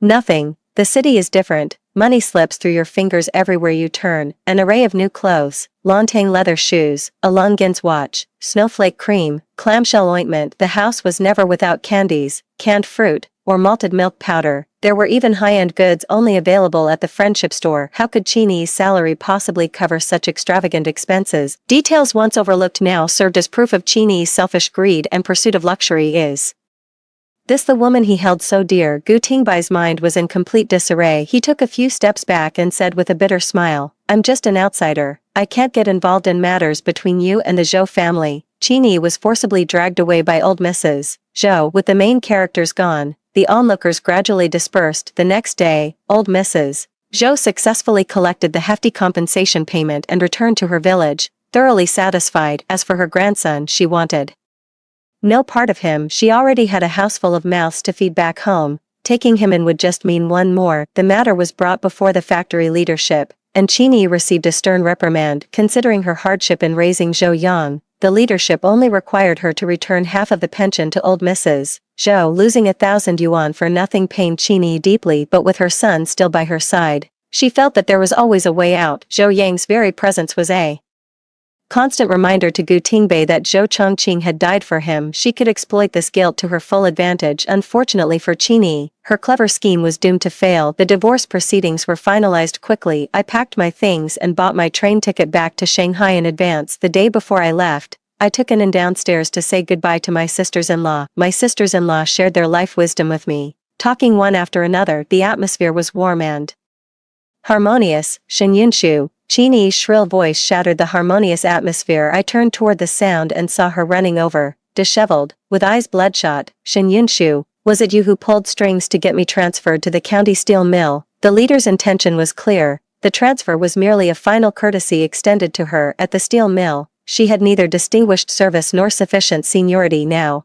having offended the higher-ups, what decent assignment could she possibly get in the county town? She had fought too hard to get where she was. There was no way she'd accept going back to square one. I knew perfectly well what was going on, but I pretended to tilt my head in thought and shot back a question. If you hadn't made a mistake, why on earth would the boss send you back to the county town for no reason? When things go wrong, don't just blame others. You should take a good look at yourself first. Qingyi looked utterly deranged. She reached out to hit me but was held back by the other wives, flailing helplessly like a drowning person. Shen Yunshu, you're jealous that Brother Gu only has eyes for me. You hate that he dotes on Yang Yang and neglects your own daughter. That's why you're pulling out all the stops to get rid of me. Ha, so what if you drive me away? You'll always be my loser. The man you can't have is nothing but a dog I can summon and dismiss at will. Oh, so in your eyes, I don't even qualify as a person. Gu Tingbei's icy voice came from behind. He stood in the slanting rays of the setting sun, as silent as an autumn leaf. Qingyi's face stiffened, and she began to stammer out an explanation. Brother Gu, I didn't mean it like that. It's all Shen Yunshu's fault. She deliberately provoked me, and I just spoke without thinking. I'll always remember how good you've been to me and Yang Yang. Gu Tingbei stared at Qingyi with an intense gaze, as if trying to see right through her. Qingyi broke free from the auntie's hold and hurried over to stand before him. Brother Gu, I heard you and Shen Yunshu are divorced now. Perfect timing. Haven't you had feelings for me for a long time? We're both single now. I'm willing to marry you. Half calculation, half genuine feeling. She urgently needed to find someone to marry in order to stay in the city, and Gu Tingbei was the best candidate. Qingyi believed her willingness to marry Gu Tingbei was a favor bestowed upon him. He took half a step back and said with a faint smile, I'm about to be transferred to Yong province. It's notoriously harsh there. Are you still willing? Even knowing that, of course, Qingyi was not willing. She married to enjoy a comfortable life, not to suffer alongside someone. Qingyi left, grumbling and cursing under her breath. There are plenty of well-off people in the city, government officials, state-owned factory managers, and the like. She's quite attractive, even if she can't marry someone with real power. Marrying their sons would be just as good. Most men, after all, Prefer women who are beautiful and gentle as water. After a heavy rain, the air carried a hint of coolness. The train station was bustling with people. I sat in the waiting hall, took out a thermos from my bag, and gave in some water to drink. Suddenly, I heard someone call my name, and the voice sounded somewhat familiar. Shin Yunshu, Shin Yunshu, Shin Yunshu. I stood up instinctively and saw Gu Tingbei searching for someone in the crowded waiting hall. He turned and saw me, then ran over and pulled me into his embrace. I could feel Gu Tingbei's scorching breath by my ear, along with his ecstatic, remorseful murmurs. Yunshu, Yunshu, I see you again. This isn't a dream, it's not a dream. I'm sorry, I fell in love with you long ago, yet my own obliviousness still ended up hurting you. I stopped loving Chini a long time ago. All these years, taking care of her was just out of guilt and unwillingness to admit defeat. It wasn't until I lost you that I realized the one I truly love is you. Judging by Gu Tingbei's words, he must have been reborn, just like me. But so what? The damage is already done. I was just lucky enough to get a second chance to save my daughter. I have truly and deeply known the agony of losing a daughter. The favoritism and the indifference were real. I will never again entrust my own and my daughter's happiness to someone else's hands. The divorce is final. I will never look back. I coldly pushed Gu Tingbei away. We've already gotten the divorce papers. Who you like from now on is none of my business. Gu Tingbei urgently grabbed my hand, his voice trembling. Yunshu, you've come back too, haven't you? Let's forget about Chini. Can't we start over as a family of 3? I forcefully pulled my hand back and, looking him in the eye, said, no, a broken mirror cannot be mended, and spilled water cannot be gathered. The past hurts, the pain, and the grievances are etched into my bones. I have no more expectations of you. The tone was grave and earnest. My heart is like a rock, immovable and unyielding. Gu Tingbei lowered his gaze. Disappointment and sorrow gripped his heart. Woo-woo. The train was about to depart, and the conductor began to urge passengers, if you don't board now, it'll be too late. Goodbye, Gu Tingbei. I stopped looking at him, carrying the suitcase in one hand and holding Anan's hand with the other as I walked toward the train car. Gu Tingbei was stopped by the train attendant at the door, so he ran to the window and shouted at the top of his lungs, Yunshu, I'll work hard to get transferred to Xincheng. Wait for me. At most 2 years. I promise I'll come find you in 2 years. I looked at him through the train window. That's your career, your future. You work hard to build the country. Please don't say it's for me. If anything were to happen to you in the process, I couldn't bear the weight of that responsibility. I thought I had been distant and cold enough. Any reasonable person would know I was drawing a clear line. Who would have thought that after being reborn, Gu Tingbei's focus would be so peculiar? Yunshu, I knew you still cared about me deep down, that you couldn't bear to see me get hurt. Don't worry, I'll take good care of myself. In 2 years, I'll come find you safe and sound. I rolled my eyes to myself and slammed the car window shut with a thud. Time slipped away like sand through my fingers, unnoticed. On an ordinary afternoon 2 years later, I got out of the car, holding Anan's hand, and turned to look at the man beside me. Dr. Lee, thank you so much for driving us home. The weather turned cooler after autumn began, and before we knew it, Anan caught a cold. Worried her condition might worsen, I rushed her to the hospital. She only started to improve after getting in 4 drip. As we were leaving the hospital, we happened to run into Li Qingzhou, who insisted on giving us a ride home. Li Qingzhou adjusted his glasses, a gentle smile playing on his lips as he spoke with a hint of suggestion. There's no need for such formalities between us. Besides, Anan is so lively and adorable, anyone would be fond of her. I wish I could have a daughter as lovely as her. I deliberately ignored the intensity of his gaze and offered him comfort as a friend. You work at the best hospital in Xincheng. You're successful in your career with a bright future ahead, with such excellent prospects. How could you worry about finding a partner, once you're married and have your own children? You'll understand that your own are always the best. It's still lunch break. You should head back to the hospital and get some rest. You wouldn't want to be late for the afternoon shift and give the boss a bad impression. Hearing my words, the corners of Li Qingzhou's mouth, which had been downturned, slowly lifted into a smile, betraying his improved mood. All right, I'll head back to the hospital now, Li Qingzhou said, bending down to ruffle Anan's hair, his voice softening unconsciously. Be good at home, Anan, don't get sick again and make your mom worry. Okay. Anan beamed a bright smile and waved. Got it, goodbye, Uncle Li. I opened the door, and Anan couldn't wait to dash inside and turn on the radio to listen to a story. It seems being cooped up in the hospital really got to her. I smiled wryly and closed the courtyard gate behind me. Suddenly, a large hand thrust through the gap in the door. My vision blurred, and I stumbled back a few steps in fright before I could react.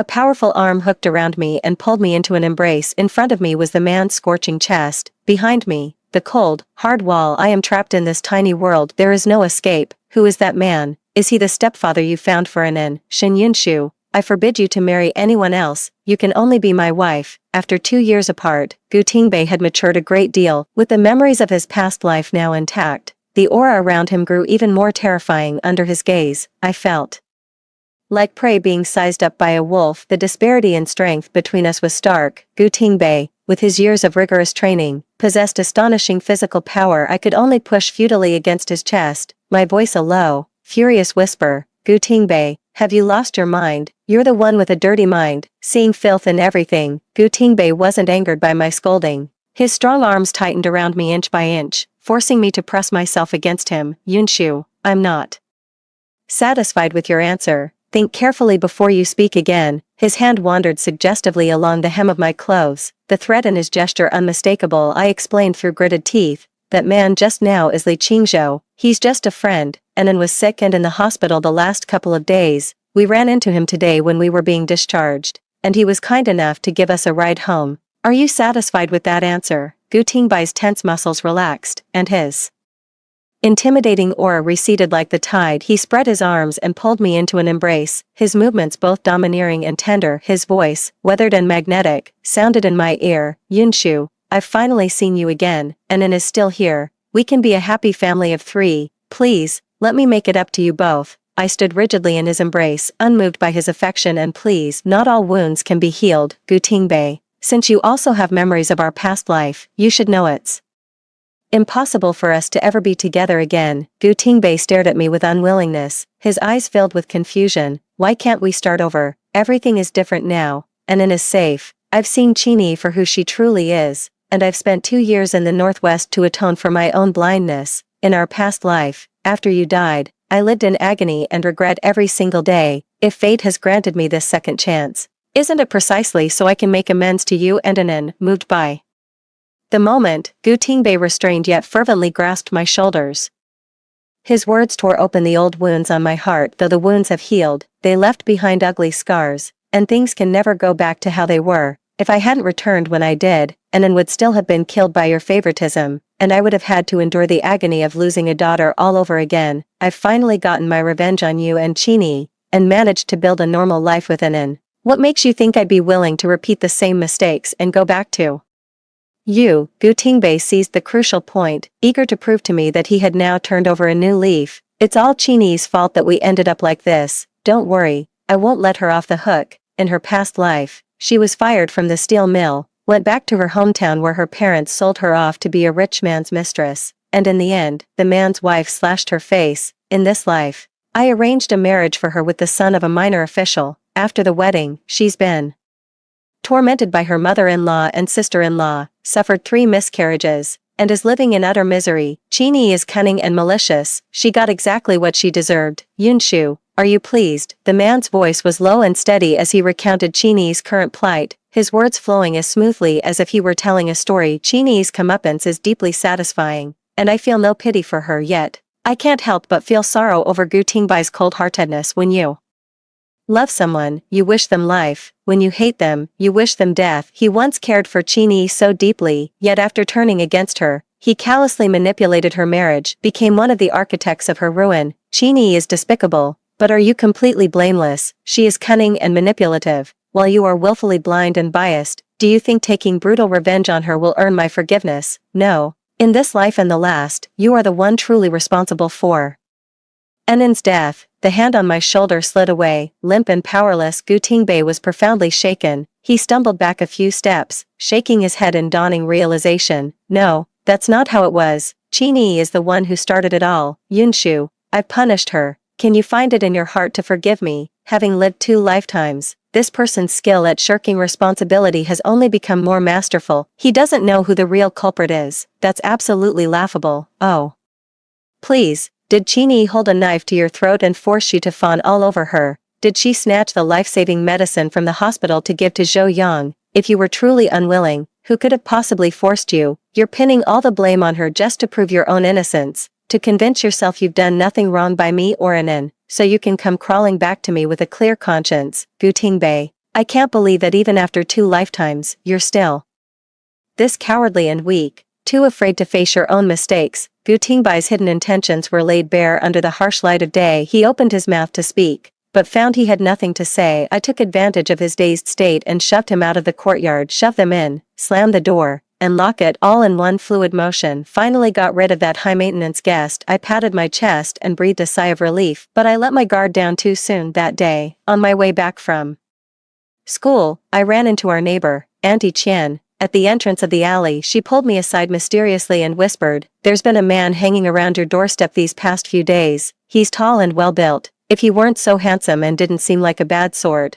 I would have gone to the police already." I could only offer a wry smile. Good-looking people always get a little extra leeway. "Thank you for telling me all this, Auntie. Don't worry, he's not a bad man." Auntie Qian's nervousness melted into a smile, and as she walked away, her whole face said, "I understand, I understand." I shook my head and led Anan home. Gu Tingbei leaned against the wall, staring down at the ground, lost in thought. Hearing the footsteps, he looked up. When his gaze fell on Anan, a tangle of emotions flickered in his eyes. A tangled knot of guilt, joy, and heartache finally found its voice in a single, difficult sentence. "Anan, I'm your dad." Gu Tingbei crouched down and opened his arms, hoping to hold his daughter, but Anan timidly hid behind me, only to peek out at him with a curious tilt of her head. It was clear she yearned for a father's love. I smiled and gently pinched her chubby cheeks. Anan was growing up, no longer as frail as she was in her early years, and had filled out a bit. She was a lovely, healthy little girl. "Go on, Anan, that's your daddy, a real hero who helps build our country. Now that he's home,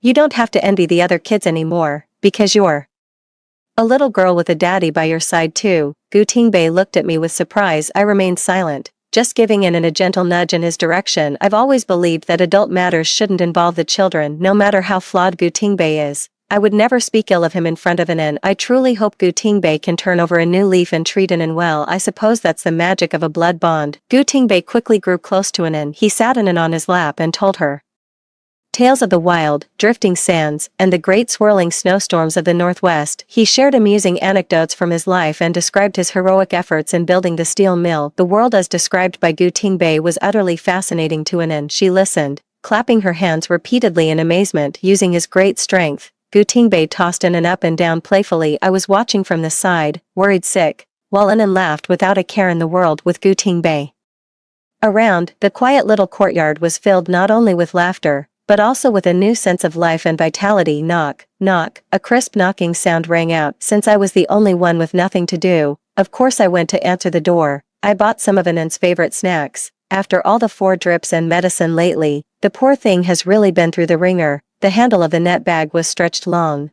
You could tell it was packed full without even looking. Li Qingzhou was always gentle, like warm jade that feels soothing to the touch. He's a great guy, but I can't give him the answer he's looking for. It's better to clear the air sooner rather than later. Anan is losing her baby teeth, so I have to be strict and make sure she doesn't eat too many snacks. I'm afraid I'll have to decline your kind offer. The smile on Li Qingzhou's face faded a little, but he stubbornly held the net bag out to me. It's all egg cakes, milk candies, and things like that. I don't have much of a sweet tooth. If you don't take it, I'll just have to take it home and let it expire.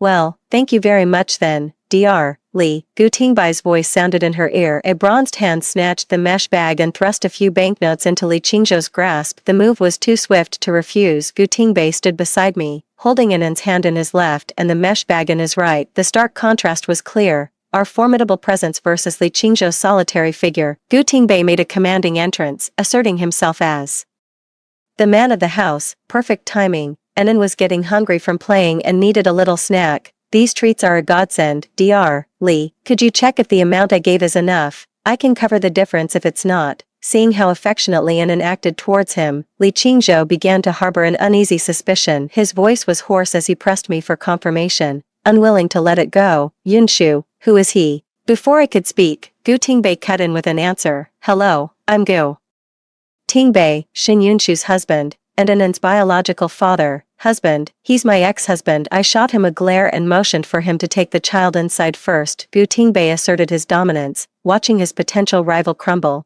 which put him in an excellent mood. With Li Qingzhou, please, he spent 2 years trying, yet he never managed to win Shin Yunshu's heart. Now that he's back, Li Qingzhou doesn't stand a chance. Gu Tingbei raised an eyebrow with a smile, giving me instructions like an old married couple. I'll start preparing dinner. You should see the guests out soon. It's not good for your health to eat cold food. Gu Tingbei sauntered off with an in, his retreating figure radiating smug satisfaction in stark contrast. Li Qingzhou's every feature was etched with heartbreak and dejection. He looked at me with red-rimmed eyes. Yunshu, I want to hear it from you. I don't believe a single word he said. I let out a sigh. There's no time like the present. This is the perfect chance to use Gu Tingbei to make Li Qingzhou give up. He's a good man. He shouldn't waste his time on me. Dr. Li, he really is my husband, Annan's biological father. You're a wonderful person, and you could easily find a partner who shares your values. We're not right for each other, so please don't waste any more of your time on me. Li Qingzhou's eyes grew even redder as he questioned her with agitated intensity. No, I don't believe it.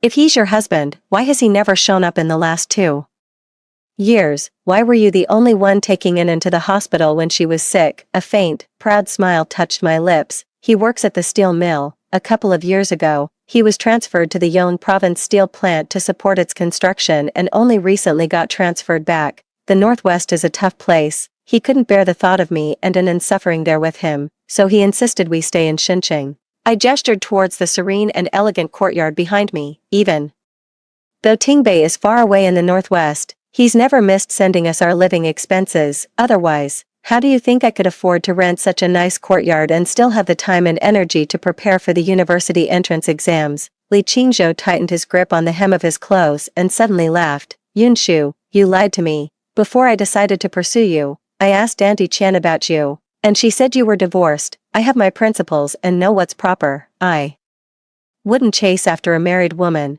As if struck by a thought, he took a step closer to me. You're clearly divorced, yet he waltzes into your home and acts like your husband. Is he threatening you? Tell me, I can protect you. Li Qingzhou's persistence truly took me by surprise. I was moved by his sincerity, and it made me feel I couldn't hold him back any longer. I loved Gu Tingbei for 2 lifetimes, loving until I was battered and bruised, my heart left desolate. I have no strength left to love anyone else. Gu Tingbei didn't force me. Even if we divorce, we still have an in between us. He and I can never make a clean break. It was the first time I had called him by his name. Qingzhou, you are a good man. It's me who's not good enough. All my love and hate were given to Gu Tingbei. I can't love anyone else. Li Qingzhou flushed with agitation. How do you know it won't work if you don't try? Yunshu, if you're willing. I can't. I took a step back, putting distance between myself and the approaching Li Qingzhou. Marriage is just like that, tying 2 people together for no good reason. When you're deeply in love, everything is wonderful.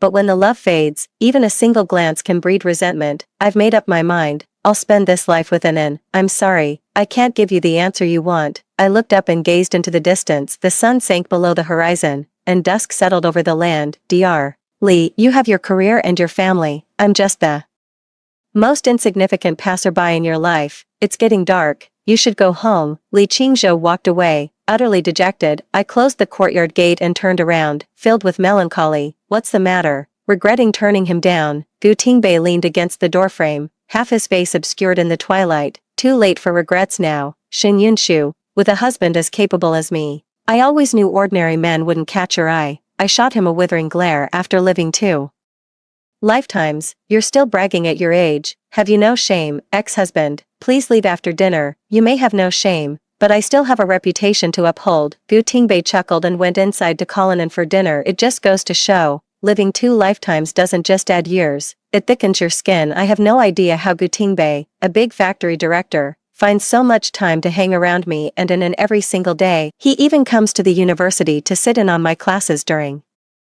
the week. He's tall and strikingly handsome, standing out in any crowd, and to top it off, he's incredibly sociable. Within a week, the entire literature department knew he was my comrade in arms. On weekends, he would take in and out to roam the streets and alleys. The aunties and neighbors spread the word. Even the stray dogs on the street knew we were a happy family of 3. He took in into the steel mill, to museums, to former residences of famous figures, and is cheerful and full of life every day, like a sapling growing strong and healthy. After class, I walked out of the classroom with a few close friends, chatting and laughing. Several middle-aged women were walking towards us. The one in the lead had a fierce look on her face. The deep blue fabric lent her an imposing air, making her look like someone not to be trifled with. Instinctively, I wanted to steer clear of them, but then, The woman in blue blocked my path and asked in a low, serious voice, "So you are Shin Yunshu?" I didn't quite understand, but I nodded anyway. "Yes, that's me. May I ask who?" My vision blurred for a second, and I saw the woman wind up her arm. A heavy slap landed on my face, making my head spin. Before I could even react, the women she brought with her worked together to pin down my limbs. The woman in blue plopped down right on my waist, her hands never stopping as she ranted and raved, spittle flying. "You're exactly who I'm looking for, Shin Yunshu. You shameless homewrecker, you have a husband and child, yet you still seduced my son. Making him lose all appetite and focus, you made him lose concentration during surgery. Now the patient's family is holding him accountable. Are you happy? My son's brilliant future is ruined, all because of a tramp like you. You're married, yet instead of staying home to serve your husband and respect your in-laws, you insist on running off to study. What's the use of a woman reading so many books to seduce men? If you're that desperate for male attention, why don't you just sell yourself?" My heart sank. I pieced together her identity from the fragments of conversation. She was Li Qingzhou's mother. A chill ran through me as claw-like fingers tore open my collar, revealing the white undershirt beneath. Mrs. Li, frenzied with excitement, shrieked at the top of her lungs, "Come and look, everyone, here's a homewrecker, a married woman who's still out here seducing men. Ooh, look how pale her shoulders are. Just a glance is a treat." The crowd of onlooking students grew larger. Some were there for the spectacle, others took malicious pleasure in it, and a few were genuinely distressed. Those who didn't know the truth thought I had it coming. The classmate walking with me tried to help me escape, but was menacingly blocked by the people Mrs. Li had brought. "Get lost. This is none of your business. If you meddle any further, we'll strip your clothes off too." I watched in horror as Mrs. Li's hand reached for my last line of defense. I have never been humiliated like this in my entire life. No one could save me. My only hope was for Mrs. Li to show mercy, so, holding back my tears and enduring the pain in my face, I struggled to defend myself. "I have never tried to seduce Dr. Li, and I truly believe I've done nothing to give him the wrong idea. As you said, I have a husband and children. Why would I ruin my reputation with such foolishness?" Li's mother looked down at me from her high horse and sneered, "Who's to say? My son is capable and has a bright future. If it weren't for you, would he have made such a grave mistake?" Her hand landed on my clothes at the critical moment. The warm sunlight filtered down as a large hand effortlessly intercepted Mrs. Li. This was followed by a sharp cry of pain. Ouch. Someone helped me to my feet and draped a green jacket over my shoulders, carrying the soothing scent of soapberries. After the panic, I was completely drained and could only stand by leaning on Gu Tingbei. Mother Li hadn't expected her scolding to be interrupted. She stood up indignantly. "Who do you think you are? Why are you defending this homewrecker?" Gu Tingbei narrowed his eyes, his presence becoming overwhelmingly dominant and intimidating. "I am Shin Yunshu's husband, and watch your language. Yunshu is the most wonderful person in my eyes. If you insult her like that again, I won't be held responsible for my actions." Mrs. Li stood with her hands on her hips, sneering at Gu Tingbei's words. "You still don't know what kind of person Shin Yunshu is, do you?" "She's just a..." Gu Tingbei smiled as he smoothed my disheveled hair, then turned to face Li's mother with an expression that turned stern and imposing. "Madam, you overestimate your son far too much. In terms of my looks, figure, status, or family background, which one doesn't surpass your son by 1,000-fold? Since Yunshu married me, how could she possibly have any interest in your son?" In Li's mother's mind, her own son was a paragon of virtue and scholarship, successful in his career, with a bright future ahead. Among all her friends, family, and neighbors, no one's child was more accomplished than her son. She had always been so proud of her son. How could she bear to see him insulted? Madame Li flew into a rage, pointing at Gu Tingbei and cursing him. "Who do you think you are? You're not fit to belittle my son." Gu Tingbei, disdaining to watch the woman's hysterics, helped me away as we passed Li's mother. He left her with a remark, "Who I am doesn't matter, but I hold a grudge. You can bully me, but you cannot bully Yunshu. For the humiliation suffered today, I will repay it 100-fold in the future." Gu Tingbei accompanied me to the hospital. The air inside the jeep grew thick, the silence turning awkward. Gu Tingbei, ouch, speaking pulled at the corner of my mouth, so I had no choice but to shut up. Gu Tingbei told the driver to speed up, then turned to scold me. "If your mouth hurts, then don't talk. If I hadn't shown up in time today, you would have been bullied to death. Bringing your personal feelings to work is both irresponsible to your patients and a sure way to ruin your own career. Pining after someone who doesn't want you back, getting you beaten and humiliated by his mother, He's just a spineless coward with no sense of responsibility. I told you Li Qingzhou is inferior to me in every way. Do you believe me now? This whole senseless disaster today started because of Li Qingzhou. It's only natural I'd feel resentment towards him. My face hurts, my body hurts, and I have even less patience for arguing. Nodded vaguely in agreement, saying, yes, yes, of course. Went to the hospital for a full round of thorough examinations. The doctor said it was all just superficial injuries. Just apply the ointment and take the medicine on schedule. Ouch. Gu Tingbei held a cotton swab, carefully applying the medicine to my face. He didn't speak, only softened his movements further, gently blowing on my wound. The room fell into complete silence. The act of applying the ointment brought us close together. Our breaths mingled. My gaze was drawn to his face. Rugged, yet refined, boldness and tenderness blend into one. Every corner is a masterpiece of the creator. The autumn breeze rises once more, setting the wind chimes beneath the eaves tinkling again like the chime of jade pendants. After applying the medicine, the pain from the injury on my face seemed to ease a little. It was rare for me to show Gu Tingbei a friendly expression. Gu Tingbei, thank you for today. Gu Tingbei wrapped up the used cotton swab and threw it away, then said with a probing smile, then why don't you marry me? I didn't reply, awkwardly changed the subject, and urged him to go pick up Anan from kindergarten. He didn't get upset and just went off cheerfully. I saw Li Qingzhou again one afternoon. He was waiting for me specifically at the southwest gate I always used. Comrade Shen, can we talk? Li Qingzhou forced a smile, but the red veins in his eyes and the dark circles beneath them told me he wasn't doing well. He's probably overwhelmed with the hospital business. I nodded and followed him into a tea house by the roadside. At night, Gu Tingbei entered the room, utterly exhausted and worn out from playing all day, had long since fallen asleep. Seeing me sitting at the table instead of heading to the study to read as usual, the corners of his mouth lifted, clearly in a good mood. Were you waiting for me? I closed my book and turned a clear, sharp gaze toward him. Was it you who handled the Li family matter? Gu Tingbei paid it no mind. He poured himself a glass of water and readily admitted it. Yes, Li Qingzhou's mother hurt you, so I went after the person she cares about most. For a woman, that's always her man or her child. Li Qingzhou was already suspended for a surgical error, so there was no point. I went after her husband. Only by breaking her spirit and making her afraid will she learn to fear you and dare not bother you again. His tone was flat and matter-of-fact, as casual as if he were discussing what to have for dinner. A lump formed in my throat as I thought of Li Qingzhou's words. Comrade Shen, please have the people behind you show us some mercy and let our family go.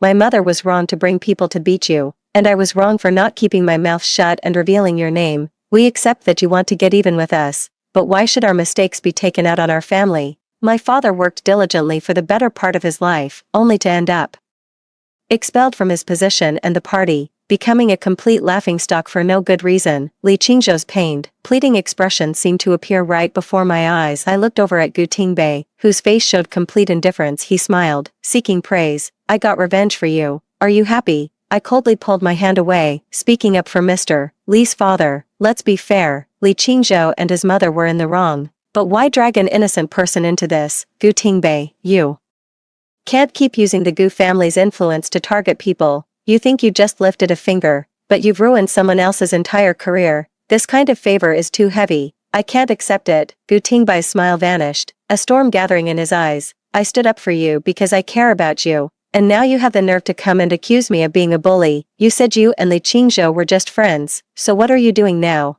Feeling sorry for the person who got you hurt in the first place. A sudden wave of exhaustion and helplessness washed over me. I gestured toward the door. It's late, please leave. Gu Tingbei gripped my hand tightly, a deep, dark intensity gathering in his eyes. You think I'll just leave because you tell me to? Shin Yunshu, what do you take me for? Ever since I came back from the Northwest, I've been bending over backwards for you, trying so hard to please you. When you were too busy with classes to pick up Anan, I went, when you had no time to buy groceries or cook. I learned how, inside and out, laundry, cooking, taking care of the child. Have I ever let you worry about a single thing? He suddenly let out a self-mocking laugh, his expression tinged with grievance. But after all I've done, you still haven't changed your opinion of me. Shin Yunshu, people can change. You can't keep looking at me through the same old lens, I said with a cold face. You chose to do all those things yourself. I never forced you. Gu Tingbei nodded repeatedly, the corners of his eyes crimson. Fine, fine, it's me who's shameless, it's me who's forcing this. Shin Yunshu, you've finally spoken your mind. I know you hate me, You hate me for favoring Chini in our past life and trampling on your love. You hate me for saving Zhou Yang first, which led to Anan's death. You hate me for driving you to despair, to flee far from home, to die in that earthquake. Since you hate me so much, then take your revenge with your own hands. A cold metal object was suddenly thrust into my hand. I focused my gaze. It was the fruit knife from the table. Gu Tingbei took off his coat, grabbed my hand, and pressed the knife tip against his own heart, shouting, "Go on, stab here. If you put all your strength into it, I'll be dead for sure." I was terrified and struggled to pull my hand free. He tightened his grip, forcing my hand closer to him. "Come on, Shen Yunshu, don't you hate me? Stab me, avenge your past self." And Anan, Gu Tingbei, you're insane. The sharp blade tip pierced through the fabric and into the flesh. Crimson blood stained the white shirt. A ringing filled my ears. I stood frozen in place, unable to move. "No, Gu Tingbei can't die." Stumbling, I went to the bedroom wardrobe, fumbled out a fresh towel, and handed it to Gu Tingbei. Gu Tingbei leaned against the table, looking very weak. He refused the towel in a fit of pique and said with a bitter smile, "If you hate me, why stop the bleeding? Just let me bleed out." His cavalier attitude toward life and death sent a jolt of terror through me. With trembling hands, I placed the towel over his wound. "Yes, I hate you, but death isn't the best way to atone. Staying alive allows you to do more. You are not allowed to die until I forgive you. Do you hear me?" Gu Tingbei used his clean right hand to wipe the tears from my face, smiling faintly. "All right, I won't die." We went to the hospital that very night. Thankfully, the blade missed by a centimeter and didn't hit the heart. Gu Tingbei didn't seem to mind. While the doctor was bandaging him, he even managed to spare a moment to comfort me. The more I thought about it afterwards, the more something felt off. So I went to confront Gu Tingbei. "That day, were you putting on a show of suffering on purpose, just to make me feel sorry for you?" Gu Tingbei raised his hands in a gesture of innocence. "How was I supposed to know if you wanted to kill me? Why would I gamble my life on your intentions?" Fortune favored him, and his gamble paid off. With a solemn expression, he explained the matter of the Li family to me. Gu Tingbei wanted to get back at them for me, so he had someone look into the Li family's background. The investigation revealed that Mr. Li's father had abused his position to accept bribes and interfere with personnel changes. He treated the State Department as his own personal fiefdom. Every distant aunt, uncle, nephew, and niece was on the government payroll, even a distant relative who never finished elementary school landed a cushy government job. What an absolute farce. Justice has long arms. The guilty will not escape. Old man Li's misdeeds were bound to come to light eventually. He just poured fuel on the fire. After reading the documents, my face turned grim. Li Qingzhou actually lied to me. He only talked about his father's tragic fate, but never mentioned what his father had actually done. "I'm sorry, I wronged you." I handed the documents to Gu Tingbei. Gu Tingbei grinned. "Cook me a nice meal tomorrow, and I might consider forgiving you." After getting injured, Gu Tingbei moved into my place to recuperate. His things were slowly filling up the house. He never mentioned leaving, and I never asked him to. An unspoken understanding settled between us. No one was happier than Anan. Sometimes, Gu Tingbei and I would go together to pick her up at the kindergarten gate. She puffed out her chest and proudly showed off to her classmates. "Look, the prettiest one over there is my mom, and the tallest, most handsome one is my dad." Receiving the unanimous, envious gazes of the other children, Anan held her head even higher as the heavy snow fell. Time quietly slipped into the 12th lunar month. Gu Tingbei asked if I wanted to go back to Beijing with him for the new year. In the 2 years he was in the Northwest, I took Anan to the Gu family for the new year every year. Anan is the only grandchild for Mr. and Mrs. Gu. They're usually too busy, so the new year is the only time they get to see their granddaughter. But this year is different. Gu Tingbei is back, but we are divorced. After all, it wouldn't be right for me to keep going to the Gu family and acting like we're still together. I'm not comfortable with the idea of him taking Anan back to Beijing alone. While I was still torn, Gu Tingbei had already convinced Anan, and then sent her to convince me. Anan was snuggling in my arms, being all sweet and coaxing. "Mommy, let's go, let's go. Let's all go to Beijing together and celebrate the new year with great Grandpa, Grandma, Grandpa, and Daddy." I couldn't resist my daughter's sweet pleading and finally gave in. Anan was overjoyed, dancing and skipping around me. But plans are always subject to change. The news of Grandpa Gu's critical illness prompted us to return to Beijing early. He fell ill quite suddenly. For someone who always seemed so robust and rarely got sick, falling ill like this often means the end is near. The doctor said that Grandpa Gu is advanced in years, worn down from overwork and The old, hidden injuries he sustained on the battlefield in his youth, his body has long been riddled with ailments hanging on until now has already pushed him to his absolute limit. Let's start making the necessary arrangements sooner rather than later. In the hospital room, only Gu Tingbei and I remained, keeping Grandpa Gu company, and then had already had a good cry and was taken out by Mrs. Gu to be comforted. The pain of losing a loved one is truly unbearable. Just 2 years ago, Grandpa Gu traveled a great distance to stand up for me. How did he end up in a hospital bed in the blink of an eye? Is this veteran, who lived a life of military service and battlefield bloodshed, also approaching the end of his journey? Silly girl, what are you crying for? Grandpa Gu comforted me with a smile, his eyes holding a serene acceptance of death. Everyone meets their day. In my life, I've fought the enemy on the battlefield, endured hardship and suffering, but also known happiness. My children and grandchildren are successful and filial. I have no regrets. My tears flowed like a spring. No, Grandpa, you must live to be 100. You have to watch Anan grow up, and when she gets into university, you'll throw her a big celebration party. Grandpa Gu's smile made his eyes crinkle into slits, as if he could see the beautiful future I described, peering through the long corridor of time. Anan is clever and sensible. She will surely grow into the person you hope for, and I will be so proud of her too. Xiao Shu, after I'm gone, everything in my name will go to you and Anan. It's the last thing I can do for you. I was choked with sobs. Grandpa, I don't want any of those things. Anan, and I just want you to live a long and healthy life. Old Mr. Gu furrowed his brow and sighed. Xiao Shu, you're the one I worry about the most. Your grandfather married you into the Gu family, but I failed to raise Tingbei properly. I let you suffer so much hardship, and in the end, you had to struggle to make a living alone with Anan. I quickly intertwined my fingers with Gu Tingbei's and raised our clasped hands for Grandpa Gu to see. A spark of pleasant surprise flashed in Grandpa Gu's eyes. You too. Gu Tingbei gave a firm nod. Grandpa, it's exactly as you see. I've spent the last 2 years in the Northwest reflecting on my mistakes, and I've now earned Yunshu's forgiveness. I swear on my life that I will love and protect her, and never let her suffer the slightest grievance again. Grandpa Gu said good 3 times in a row. His face, which had seemed drained and weary, seemed to glow once more with the light of life. That evening, he even managed to drink a bowl of red date and millet porridge. We thought Grandpa Gu had pulled through and was on the mend, yet 3 days later, he passed away. The funeral was grand yet solemn. After the mourning, we honored Grandpa Gu's final wish and interred his ashes with Grandma Gu's. Let him rest with his wife. The Gu family had a very difficult New Year due to the passing of Grandpa Gu. Everyone was immersed in grief. The atmosphere didn't ease until the Lantern Festival. Gu Tingbei stood by the window, gazing at the cold moon. His silhouette looked desolate. I led Anan over and gestured for her to take Gu Tingbei's hand. The departed are gone. Those who remain must look to the future. Gu Tingbei snapped back to reality. He turned his head to look at me, his eyes filled with anticipation. Will you be there? Ahead, outside the window, the north wind howled, and the snow weighed down the branches. I heard the sound of my own willing heart. There will be, not just me, but Anan too, end of story.